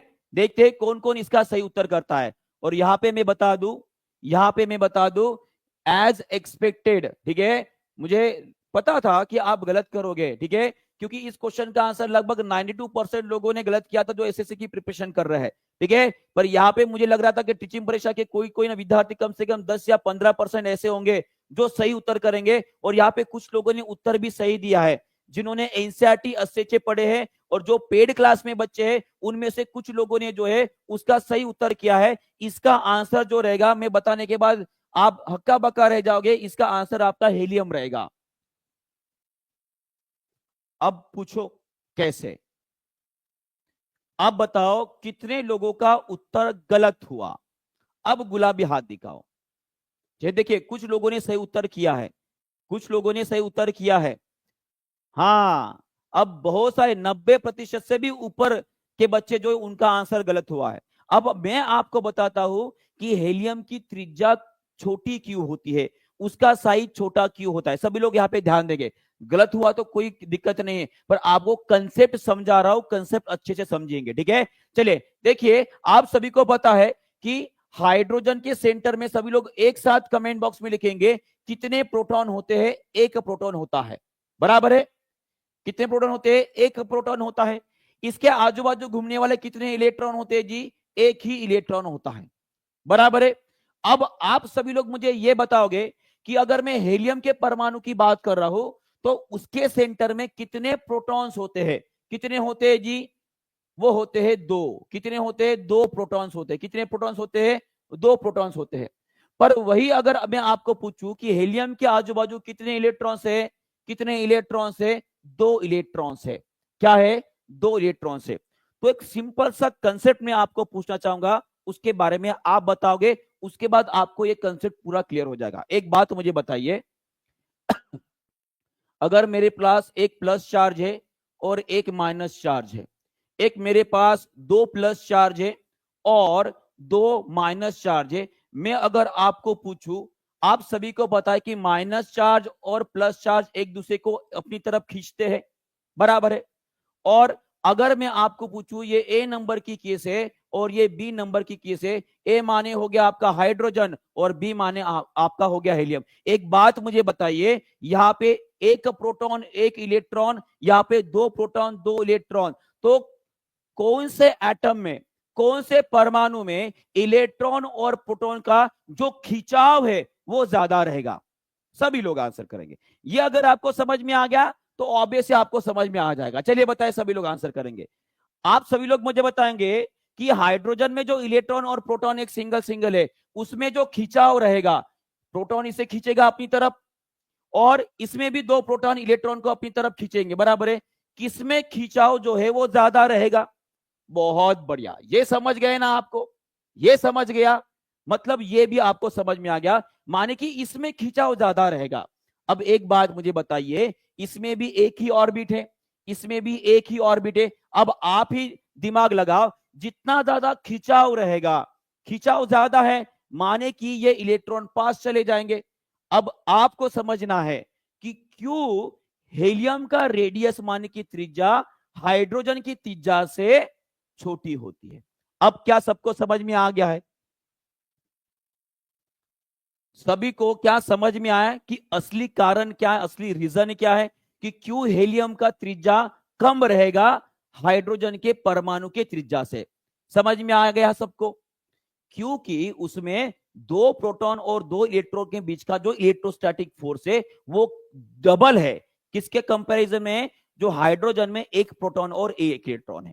ये अगर आपको समझ में आ गया तो सभी लोग एक बार लाइक शेयर और सब्सक्राइब कर लेंगे जो नया बच्चा जुड़ा है। और इस लेवल का आपको पढ़ाता हूं पेड क्लास में, ठीक है। अभी कभी कभी क्या होता है, वाईटी के ऊपर जो है समय कम होता है इसलिए पूरे कंसेप्ट नहीं समझा पाता हूं, पर मेरी इच्छा हो गई कि आप सभी को ये कंसेप्ट समझा दूं, क्योंकि ये क्वेश्चन जो है बड़ा खतरनाक है। है ना। तो अगर आपको ये समझ में आ गया तो सभी लोग एक बार लाइक कर देंगे, और समझ में अगर ये कंसेप्ट आपको समझ में आ गया अच्छे से, एक बार हाथ भी ऊपर कर देंगे, सर हमको समझ में आ गया है, क्लियर है, क्लियर है। चलिए बहुत बढ़िया, आगे बढ़ते हैं, ठीक है, आगे बढ़ते चलिए। नेक्स्ट क्वेश्चन आप सभी के लिए, बीपीएससी की तरह पेपर अपना लीक क्यों हो रहा है? बहुत बढ़िया जी, बहुत बढ़िया। और इसी तरह से आपको समझते रहना है, आगे भी बढ़ते रहना है, ठीक है। चलिए इस क्वेश्चन का आंसर कर देंगे सभी लोग।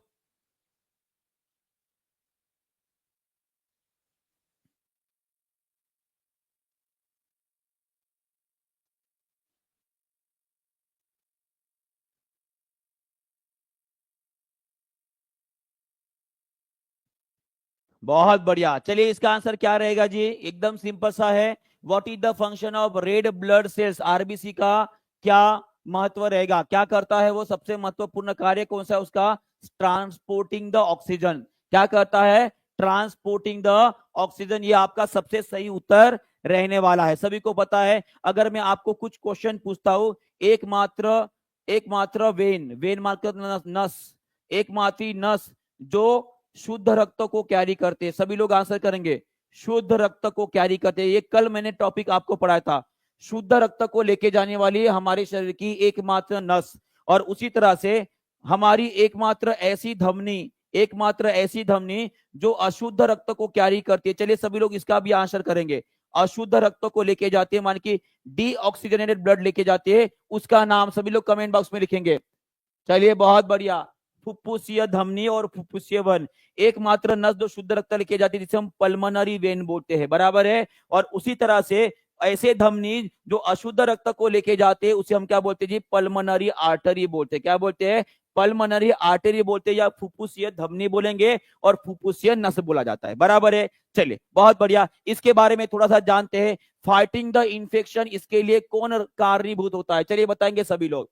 अगर में इंफेक्शन से लड़ना है तो हमारी ब्लड के अंदर ऐसी कौन सी कोशिकाएं होती है जी, उनका नाम होता है डब्ल्यूबीसी। क्या बोला जाता है, डब्ल्यूबीसी। अगर क्लोटिंग ऑफ ब्लड की बात हो रही है, माने कि रक्त का थक्का बनाने की बात हो रही है, तो इसके लिए प्लेटलेट्स होते हैं। क्या होते हैं, प्लेटलेट्स होते हैं हमारे ब्लड के अंदर। और उसी तरह से ऐसा कौन सा विटामिन होता है जो थक्के बनाने में मदद करता है, वो होता है आपका विटामिन के। क्या होता है, विटामिन के। और वही अगर स्टोरिंग ऑफ न्यूट्रिएंट्स की बात हो रही है, तो हमारे शरीर के अंदर कौन कौन से विटामिन जो है वो स्टोर किए जाते हैं, सभी लोग इसका भी आंसर कर देंगे।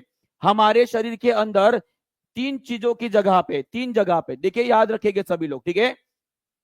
मैं अगर मानव शरीर की बात कर रहा हूं, तो मानव शरीर के अंदर जो एक्स्ट्रा न्यूट्रिएंट्स होते हैं, जो एक्स्ट्रा न्यूट्रिएंट्स होते हैं, वो कहां पर स्टोर किए जाते हैं, वो स्टोर किए जाते हैं आपके लीवर में। लीवर में कौन कौन से विटामिन स्टोर किए जाते हैं जी, सभी लोग आंसर करेंगे। एक होता है आपका के, एक होता है आपका ई, एक होता है आपका डी, एक होता है ए, और एक विटामिन मैं भूल गया हूं, उस विटामिन का आप नाम बता सकते हो का। एक और ऐसा विटामिन है, शायद वो बी कॉम्प्लेक्स में आता है और लीवर में स्टोर किया जाता है, कोई बता सकता है। और जो विटामिन है ना, वो एक्चुअली पानी में घुलनशील होता है, वो विटामिन मेरे दिमाग में नहीं आ रहा है, उसको जो है कोबेलामाइन भी बोला जाता है शायद, है ना।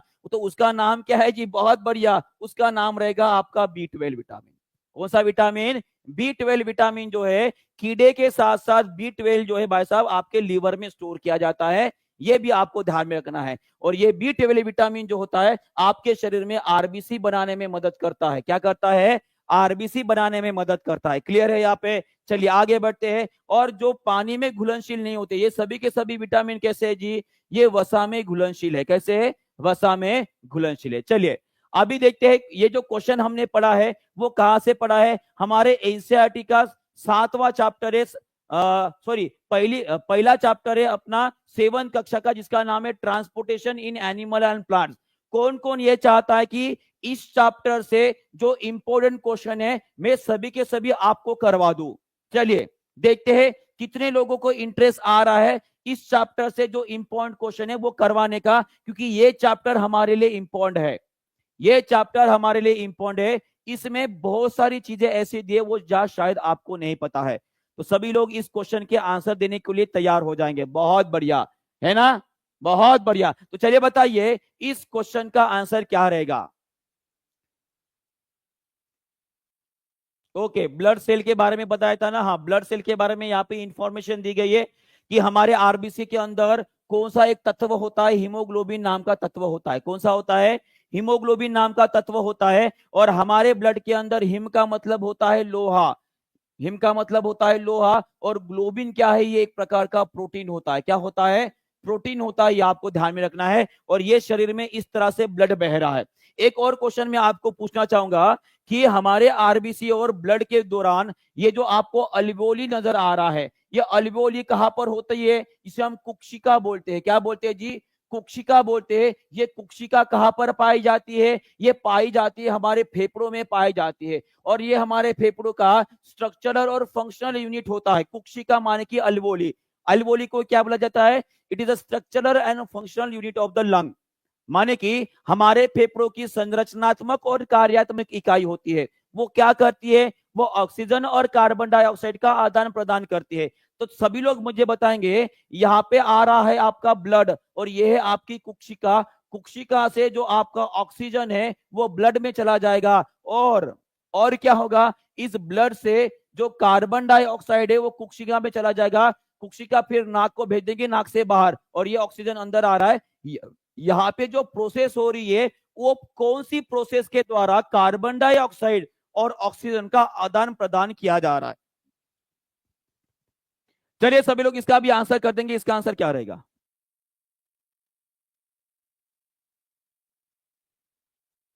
पे पूछा कि हमारे फेफड़ों के अंदर जो अल्वेओली होते हैं और हमारे ब्लड वेन्स वहां पे पास में आते हैं, तो वहां पे जो है कार्बन डाइऑक्साइड और ऑक्सीजन का जो आदान प्रदान हो रहा है कौन से प्रक्रिया से होता है?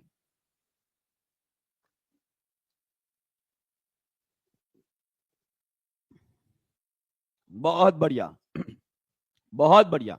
उसे बोलते हैं हम डिफ्यूजन। डिफ्यूजन बराबर है। और इसमें कोई भी ऊर्जा की खपत नहीं होती है। ऊर्जा की खपत नहीं होती है, ये आपको याद रखना है। उसमें कोई भी ऊर्जा की खपत नहीं होती है, ये आपको याद रखना है। क्लियर है? बहुत बढ़िया। चलिए आगे बढ़ते हैं। और उसके साथ एक और बात मैं आपको शेयर करना चाहूंगा कि हमारे शरीर में आरबीसी कहां पर बनती है। कुछ कमेंट देखकर इतनी हंसी आती है जी, हंसी चलिए कोई नहीं। चलिए सभी लोग मुझे बताएंगे कि हमारे शरीर में आरबीसी कहां बनती है। आरबीसी माने कि लाल रक्त कोशिकाएं जो होती है, उसको एक और नाम है, इसे एरिथ्रोसाइट भी बोला जाता है। एरिथ्रोसाइट्स भी बोला जाता है, ये भी आपको ध्यान में रखना है। आरबीसी को एरिथ्रोसाइट्स बोला जाता है। और ये कहां पर बनती है जी? ये बनती है हमारी अस्थि मज्जा में। कहां पे बनते हैं? जो हमारी अस्थि मज्जा होती है, जिसे हम क्या बोलते हैं जी? उसे बोलते हैं हम बोन मैरो। क्या बनते हैं? बोन मैरो बनते हैं। उस बोन मैरो के अंदर जो है हमारा आरबीसी बना जाता है। और उसी तरह से बोन मैरो में केवल केवल आरबीसी ही नहीं बनती है, बल्कि इसमें डब्ल्यूबीसी और हमारी प्लेटलेट्स भी बनती है। क्या बनती है? डब्ल्यूबीसी और प्लेटलेट्स भी बनती है। ये भी आपको याद रखना है। आगे बढ़ते हैं, नेक्स्ट क्वेश्चन की तरफ बढ़ते बढ़ते पर उसके पहले देखिए कितनी सारी इंफॉर्मेशन दी गई, देख रहे हो? केवल एक चैप्टर का ना मैंने नाम लिया है और उस चैप्टर में देखिए कितनी सारी इंफॉर्मेशन दी है। मैं सोच रहा हूं कि आगे क्वेश्चन आएगा, आगे क्वेश्चन आया, और इंफॉर्मेशन खत्म ही नहीं हो रही है। बराबर है? देखो उसके बाद हमारी जो आरबीसी होती है उसका शेप कैसे होता है? वो होते हैं बाइकॉन्केव। कैसे होते हैं? बाइकॉन्केव। सर बाइकॉन्केव का मतलब क्या है? बाइकॉन्केव का मतलब होता है, ये देखिए कुछ इस तरह से नजर आती है हमारी आरबीसी। एक बार जूम करके आपको दिखा देता हूं। देखिए सबको दिखाई दे रही है? ये कैसे नजर आ रही है पता है आपको? कैसे नजर आ रही है? जैसे कि कोई एक छोटा सा जो है आटे का एक दाना बना दिया, उसको ऊपर नीचे ऐसे चपका दिया है ना, ऐसे दबाकर जैसे बनता है ना आकार, उस तरह का आकार इसका होता है, जिसे बोलते हैं बाइकॉन्केव। क्या बोलते हैं जी? बाइकॉन्केव बोलते हैं। बराबर है? और हमारी आरबीसी की उम्र कितनी होती है? ये लगभग 120 दिन जिंदा रहती है। जितने भी कोशिका है ना ब्लड के अंदर, ब्लड के अंदर जितने भी कोशिका है, उन सभी कोशिकाओं में सबसे ज्यादा उम्र किसकी रहती है? वो होती है आरबीसी की। किसकी रहती है? आरबीसी की। पर उम्र होने के बावजूद भी आरबीसी में भाई साहब ये नहीं होता है। कहा गया जी? हाँ, it is a lack of nucleus. इसीलिए आरबीसी को नॉन न्यूक्लिएटेड बोला जाता है। क्या बोला जाता है? नॉन न्यूक्लिएटेड बोला जाता है। माने कि इनके अंदर न्यूक्लियस नहीं होता है, केंद्रक नहीं होता है, ये आपको याद रखना है। उसी तरह से इस आरबीसी में माइटोकॉन्ड्रिया भी नहीं होता है। क्या नहीं होता है? माइटोकॉन्ड्रिया भी नहीं होता है, ये भी आपको ध्यान में रखना है। माने कि बहुत सारे जो होते हैं ना भाई साहब, उनके अंदर होते ही नहीं, ताकि वो जगह खाली रहे और ज्यादा से ज्यादा ऑक्सीजन कैरी का काम करे, बस इसी तरह से, है ना? याद रहेगा? चलिए बहुत बढ़िया। उसके बाद आरबीसी मरती कहां पर है? सभी लोग कमेंट बॉक्स में लिखिए, आरबीसी मरती कहां पर है? मरती कहां पर है? चलिए सभी लोग इसका आंसर कर देंगे। आरबीसी कहा जाकर भाई साहब अपना दम तोड़ देती है, उस आर्गन का नाम क्या है? उसे बोला जाता है प्लीहा। उसे क्या बोला जाता है? प्लीहा। माने कि उसे बोलते हम स्प्लीन बोलते हैं। क्या बोलते हैं? स्प्लीन। और इसीलिए स्प्लीन को बोला जाता है ग्रेव यार्ड ऑफ आरबीसी। क्या बोला जाता है? ग्रेव यार्ड ऑफ आरबीसी बोला जाता है। माने कि आरबीसी की स्मशान भूमि बोला जाता है। आरबीसी की स्मशान भूमि बोला जाता है। उसके बाद मरने के बाद ये लीवर को भेजा जाता है, और लीवर क्या करता है? जो मरी हुई आरबीसी है उनको अलग कर देता है, और जो जिंदा आरबीसी उसे अलग कर देता है। क्लियर हो गया यहाँ पे? और ये बात यहीं पे खत्म नहीं होती है। मैं आपको एक क्वेश्चन पूछना चाहूंगा कि हमारे शरीर के अंदर ऐसा कौन सा ऑर्गन है जो केवल और केवल शुद्ध रक्त को ही प्राप्त करता है? सिर्फ शुद्ध रक्त को ही उसका प्राप्त किया जाता है। चलिए बताइए, उसके पास सिर्फ शुद्ध रक्त ही जाता है, डीऑक्सीजनेटेड ब्लड उसके पास जाता ही नहीं है। कोई बता सकता है ऐसा कौन सा ऑर्गन है? बहुत बढ़िया, उस ऑर्गन का नाम है प्लीहा। क्या नाम है? प्लीहा। याद रखेंगे, याद रखेंगे, याद रखेंगे। अरे नहीं पता है तो मैंने बोल दिया ना, उसका नाम है प्लीहा, माने की स्प्लीन। क्लियर है? चलिए आगे बढ़ते हैं और देखते हैं। अभी भी क्वेश्चन खत्म नहीं हुआ है, ये सब कुछ हमने देख लिया है। अब देखते हैं नेक्स्ट क्वेश्चन आप सभी के लिए, बताइए इसका आंसर क्या रहेगा।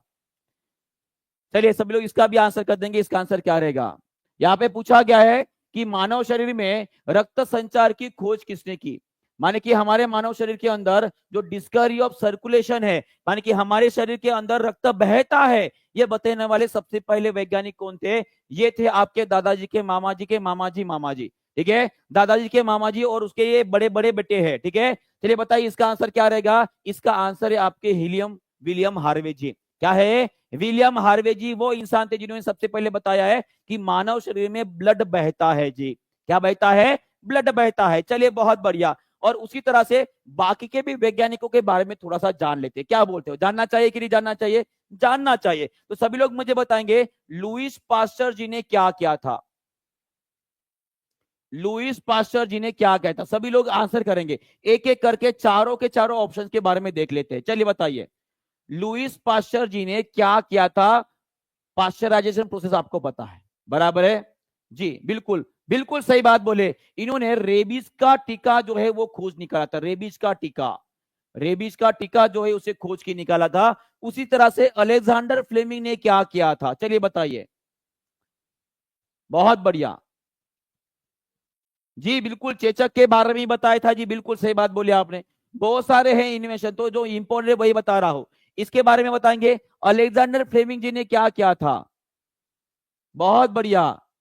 पेनिसिलिन, बहुत बढ़िया। पेनिसिलिन खोज के निकाली थी भाई साहब। पेनिसिलिन का मतलब पेंसिल ना समझिए।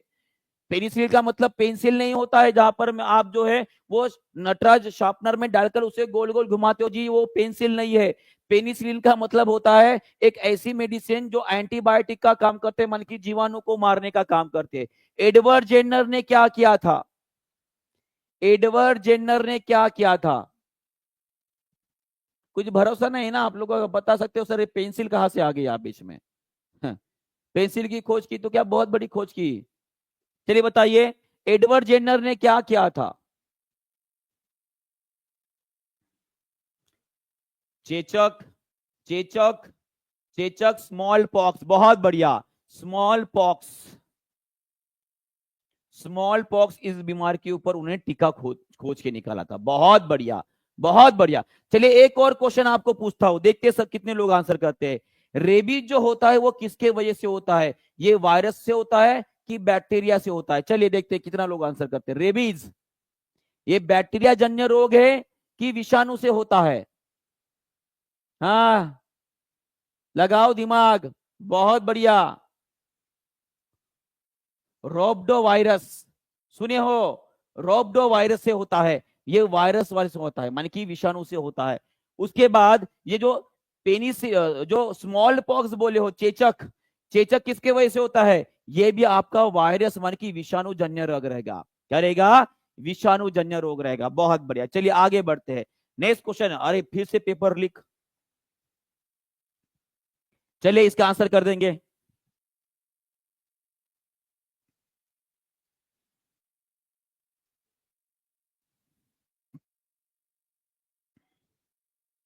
बहुत बढ़िया बढ़िया क्वेश्चन है आगे जाकर, ठीक है। सभी लोग बने रहेंगे आखिर तक और आंसर करते रहेंगे। इसका आंसर क्या रहेगा, चलिए बताइए। मानव शरीर का कौन सा ऐसा भाग है जो ऑक्सीजन और कार्बन डाइऑक्साइड के आदान प्रदान के लिए उत्तरदायी होता है? तो एकदम बच्चों वाला क्वेश्चन है, ये लंग होता है। क्या होता है? लंग होता है। हार्ट क्या करता है जी? आपके शरीर के अंदर ब्लड को सर्कुलेट करता है। लीवर क्या करता है? लीवर क्या है? यह आपके शरीर के डिटॉक्सिफिकेशन का काम करता है। क्या बोला सर? डिटॉक्सिफिकेशन का काम करता है। कोई बता सकता है लीवर ऐसा कौन सा डिटॉक्सिफिकेशन का काम करता है? आपको बता दूं, देखिए, आप सभी को पता है कि जो प्रोटीन होता है वो प्रोटीन किससे बनता है? ये बनते हैं आपके अमीनो एसिड से बनते हैं। किससे बनते हैं जी? अमीनो एसिड से बने होते हैं। और इस अमीनो एसिड को जब तोड़ा जाता है तो तोड़ते समय ये कहां पर तोड़ा जाता है? ये तोड़ा जाता है आपके लीवर में, ठीक है। लीवर में जब तोड़ा जाता है तो भाई साहब इसमें आपका अमोनिया बाहर निकलता है। और ये अमोनिया हमारे शरीर के लिए बहुत ज्यादा पॉइजनस होता है। क्या होता है? पॉइजनस होता है, खतरनाक होता है। और इसी अमोनिया को आगे जाकर एक साइकिल बनती है आपके लीवर के अंदर, जिसे बोला जाता है यूरिया साइकिल। क्या बोला जाता है? यूरिया चक्र वहां पे होता है। और इस अमोनिया को कन्वर्ट किया जाता है आपके यूरिया में, जो कम घातक होता है। क्या होता है? कम घातक होता है। ये आपको याद रखना है। ये क्लियर है सभी को? और इसी विधि को क्या बोला जाता है जी? डिटॉक्सिफिकेशन बोला जाता है। क्या बोला जाता है? डिटॉक्सिफिकेशन बोला जाता है। और किडनी क्या करती है आप सभी को पता है? ये ब्लड को प्यूरिफाई करने का काम करते हैं। बराबर है। चलिए आगे बढ़ते। हमारे एनसीईआरटी में क्या लिखा गया है मैं आपको बताना चाहूंगा। देखिए हमारे एनसीईआरटी में क्या लिखा गया है, हमारा जो लंग्स होता है वो सबसे इंपॉर्टेंट ऑर्गन होता है, जो कि इनहेलेशन और एक्सहेल करने में मदद करता है। माने कि अगर आपको पूछा जाता है कि लंग्स का मुख्य कार्य कौन सा है, तो आपको याद रखना है इनहेल करना, अंतःस्राव कर, अंत शोषण करना या बाह्य शोषण करना। माने कि अंत शोषण करते समय ऑक्सीजन को अंदर लेना और बाह्य शोषण करते समय कार्बन डाइऑक्साइड को बाहर निकलना, ये हमारे लंग का सबसे महत्वपूर्ण कार्य है। ये हो गया आपका। ये अगर आपको समझ में आ गया, उसके बाद एक और काम मैं आपको बताना चाहूंगा कि हमारी जो रक्त वाहिनियां होती है ये एक्चुअली लंग्स के पास जाकर उससे ऑक्सीजन लेकर फिर से आपके हार्ट के पास जाते हैं। बराबर है, ये भी हमने पढ़ लिया। उसके बाद एक और बात आपको ध्यान में रखना पड़ेगा, ये जो हमारा लंग होता है माने कि फेफड़ा होता है, उसकी जो गति होती है या उसकी जो क्रिया होती है, जो उसे कंट्रोल करने वाला कौन सा ऑर्गन होता है या कौन होता है? चलिए बताएंगे सभी लोग, इसका आंसर क्या रहेगा। बीपीएससी टीचर 2025 ने इतने जोर से भाई साहब इनहेल एक्सहेल कर लिया कि उनके आंख, कानों में से नहीं जी, कानों में से नहीं, नाक में से धुआं बाहर निकल रहा है भाई साहब। जी अभी हो जाएगा। मतलब मुझे मजा आ रहा है ना, मजा आ रहा है क्लास लेने में। सभी लोग लाइक करते रहेंगे, शेयर करते रहेंगे इसी तरह से, ठीक है। बहुत बढ़िया। और आप जिन बच्चों ने और जिन लोगों ने जो है टेस्ट देना है, आप सभी को पता है आज बीपीएससी की हमारी टेस्ट रहेगी। बीपीएससी की 7 बजे टेस्ट रहेगी। कहां पर रहने वाली है? साइंस बाय टीपी में। साइंस बाय टीपी ये हमारा साइंस का स्पेशल टीचिंग परीक्षा का टेलीग्राम चैनल है, जहां पर डेली आपकी टेस्ट होती है। डेली आपकी टेस्ट होती है और टेस्ट देने वाले का नाम जो है मैं यूट्यूब के ऊपर अनाउंस भी करता हूं। तो सभी लोग जो साइंस का क्लास देखते हैं मेरा 2 बजे वाला, तो सभी लोग इस टेस्ट को देंगे, ठीक है। याद रखिएगा, ये क्लियर हो गया है। उसके बाद आपको एक और बात समझाना चाहूंगा कि जो बच्चे डेली टेस्ट देना चाहते हैं और प्राइज जीतना चाहते हैं, उन सभी को बता दो 25, 26, 27, 28 29, 30 और 31, ये 7 दिन जो है आपकी लगातार टेस्ट रहने वाली है 9 बजे। 9 बजे कितने मार्क्स की रहेगी सर? 30 मार्क की रहने वाली। कितने मार्क्स की रहेगी? 30 मार्क की टेस्ट रहेगी। और इस 30 मार्क में आप जितना ज्यादा मार्क ले सकते हो उतने ज्यादा मार्क लेना है। जनरली जनरल साइंस जो टॉपिक रहता है, जहां पे सब कुछ आता है, माने कि पॉलिटी आएगा, ज्योग्राफी आएगा, हिस्ट्री आएगा, साइंस आएगा, मैथ्स आएगा, रीजनिंग आएगा, जनरल नॉलेज आएगा, ये सभी के सभी टॉपिक के ऊपर आपकी 30 मार्क की टेस्ट होगी डेली। अब क्या होगा, ये 7 दिन जो ये 30 मार्क की टेस्ट हो रही है, इसमें जो 3 टाइम्स फर्स्ट रैंक लाएगा, 3 टाइम्स फर्स्ट रैंक लाएगा, उसे टीचिंग परीक्षा की ओर से 3001 रुपए का बख्शिश मिलेगा। क्या मिलेगा? 3001 रुपीज का बख्शिश मिलने वाला है। माने कि ये 7 दिन में आपकी टेस्ट की प्रैक्टिस हो रही है, इसको कुछ ठेंगा पैसा नहीं लगने वाला है आपको। केवल और केवल आपको क्या करना है, ऐप डाउनलोड कर लेना है। ऐप डाउनलोड करना है, और आप ऐप डाउनलोड करने के बाद जैसे ही मेरा सेशन खत्म हो जाता है, उसके नीचे आपको कमेंट बॉक्स में, नीचे जो है डिस्क्रिप्शन बॉक्स में जो है, आपको 2025 के नाम से एक फॉर्म दिखाई देगा। वो बस फॉर्म फिलअप कर देना है, खत्म। आपको ऐप में जो है वो हम लॉगिन आईडी दे देंगे, आपको ऐप में जो है वो वहां पे डाल देंगे, तभी जाकर आप टेस्ट दे पाओगे। नहीं तो बच्चे पूछेंगे कि सर मैंने ऐप डाउनलोड कर दिया पर मुझे टेस्ट दिखाई नहीं दे रही। ऐसा नहीं होता है। आपको नीचे वाला फॉर्म फिलअप करना है, उसमें जो है आपका नाम रहेगा, मम्मी का, पापा का, और आपका मोबाइल नंबर और कुछ एड्रेस रहेगा, बस वही, ठीक है, वो फिलअप कर देना है। और आपको जो है वहां पे ऐप में हम क्या कर देंगे, डाल देंगे। उसी के बाद आप टेस्ट दे पाओगे, ये याद रहेगा। और उसके बाद यही खत्म नहीं हुआ है, इसके बाद जो है 1 जनवरी 2025 को आपकी मेगा टेस्ट रहेगी। क्या रहेगी? मेगा टेस्ट रहेगी। वहां पे आप भी दे सकते हो टेस्ट, और जो यहाँ पे टॉप 30, टॉप 50 बच्चे हर टेस्ट से हम चुने जाएंगे, उनकी भी टेस्ट रहेगी। और वहां पे जो फर्स्ट रैंक लाएगा, ठीक है, उसको एक स्पेशल गिफ्ट मिलेगा, वो एक सरप्राइज रहेगा। मान कि नए साल में पढ़ाई के साथ साथ आपका सरप्राइज गिफ्ट भी मिलने वाला है। तो ये टीचिंग परीक्षा का वादा रहा आप सभी को। तो सभी को टेस्ट देना है और अपनी तैयारी मजबूती से आगे बढ़ाना है। क्लियर है?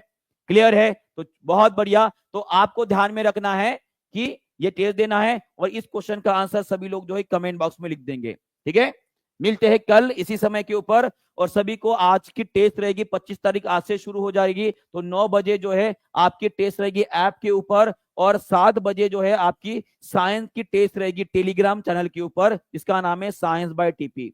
Science by TP. ठीक है, चलिए बाय बाय, मिलते हैं कल इसी समय पे, इसी राह पर। ठीक है, टीचिंग परीक्षा में मेरे साथ और दानिश सर के साथ। तो bye bye, take care, God bless you and all the best for your test. और जिसको अच्छे मार्क मिलेंगे ना, वो कल मेरे सेशन में जरूर बताएंगे सर मुझे इतने इतने मार्क्स मिले। ठीक है, चलिए बाय बाय।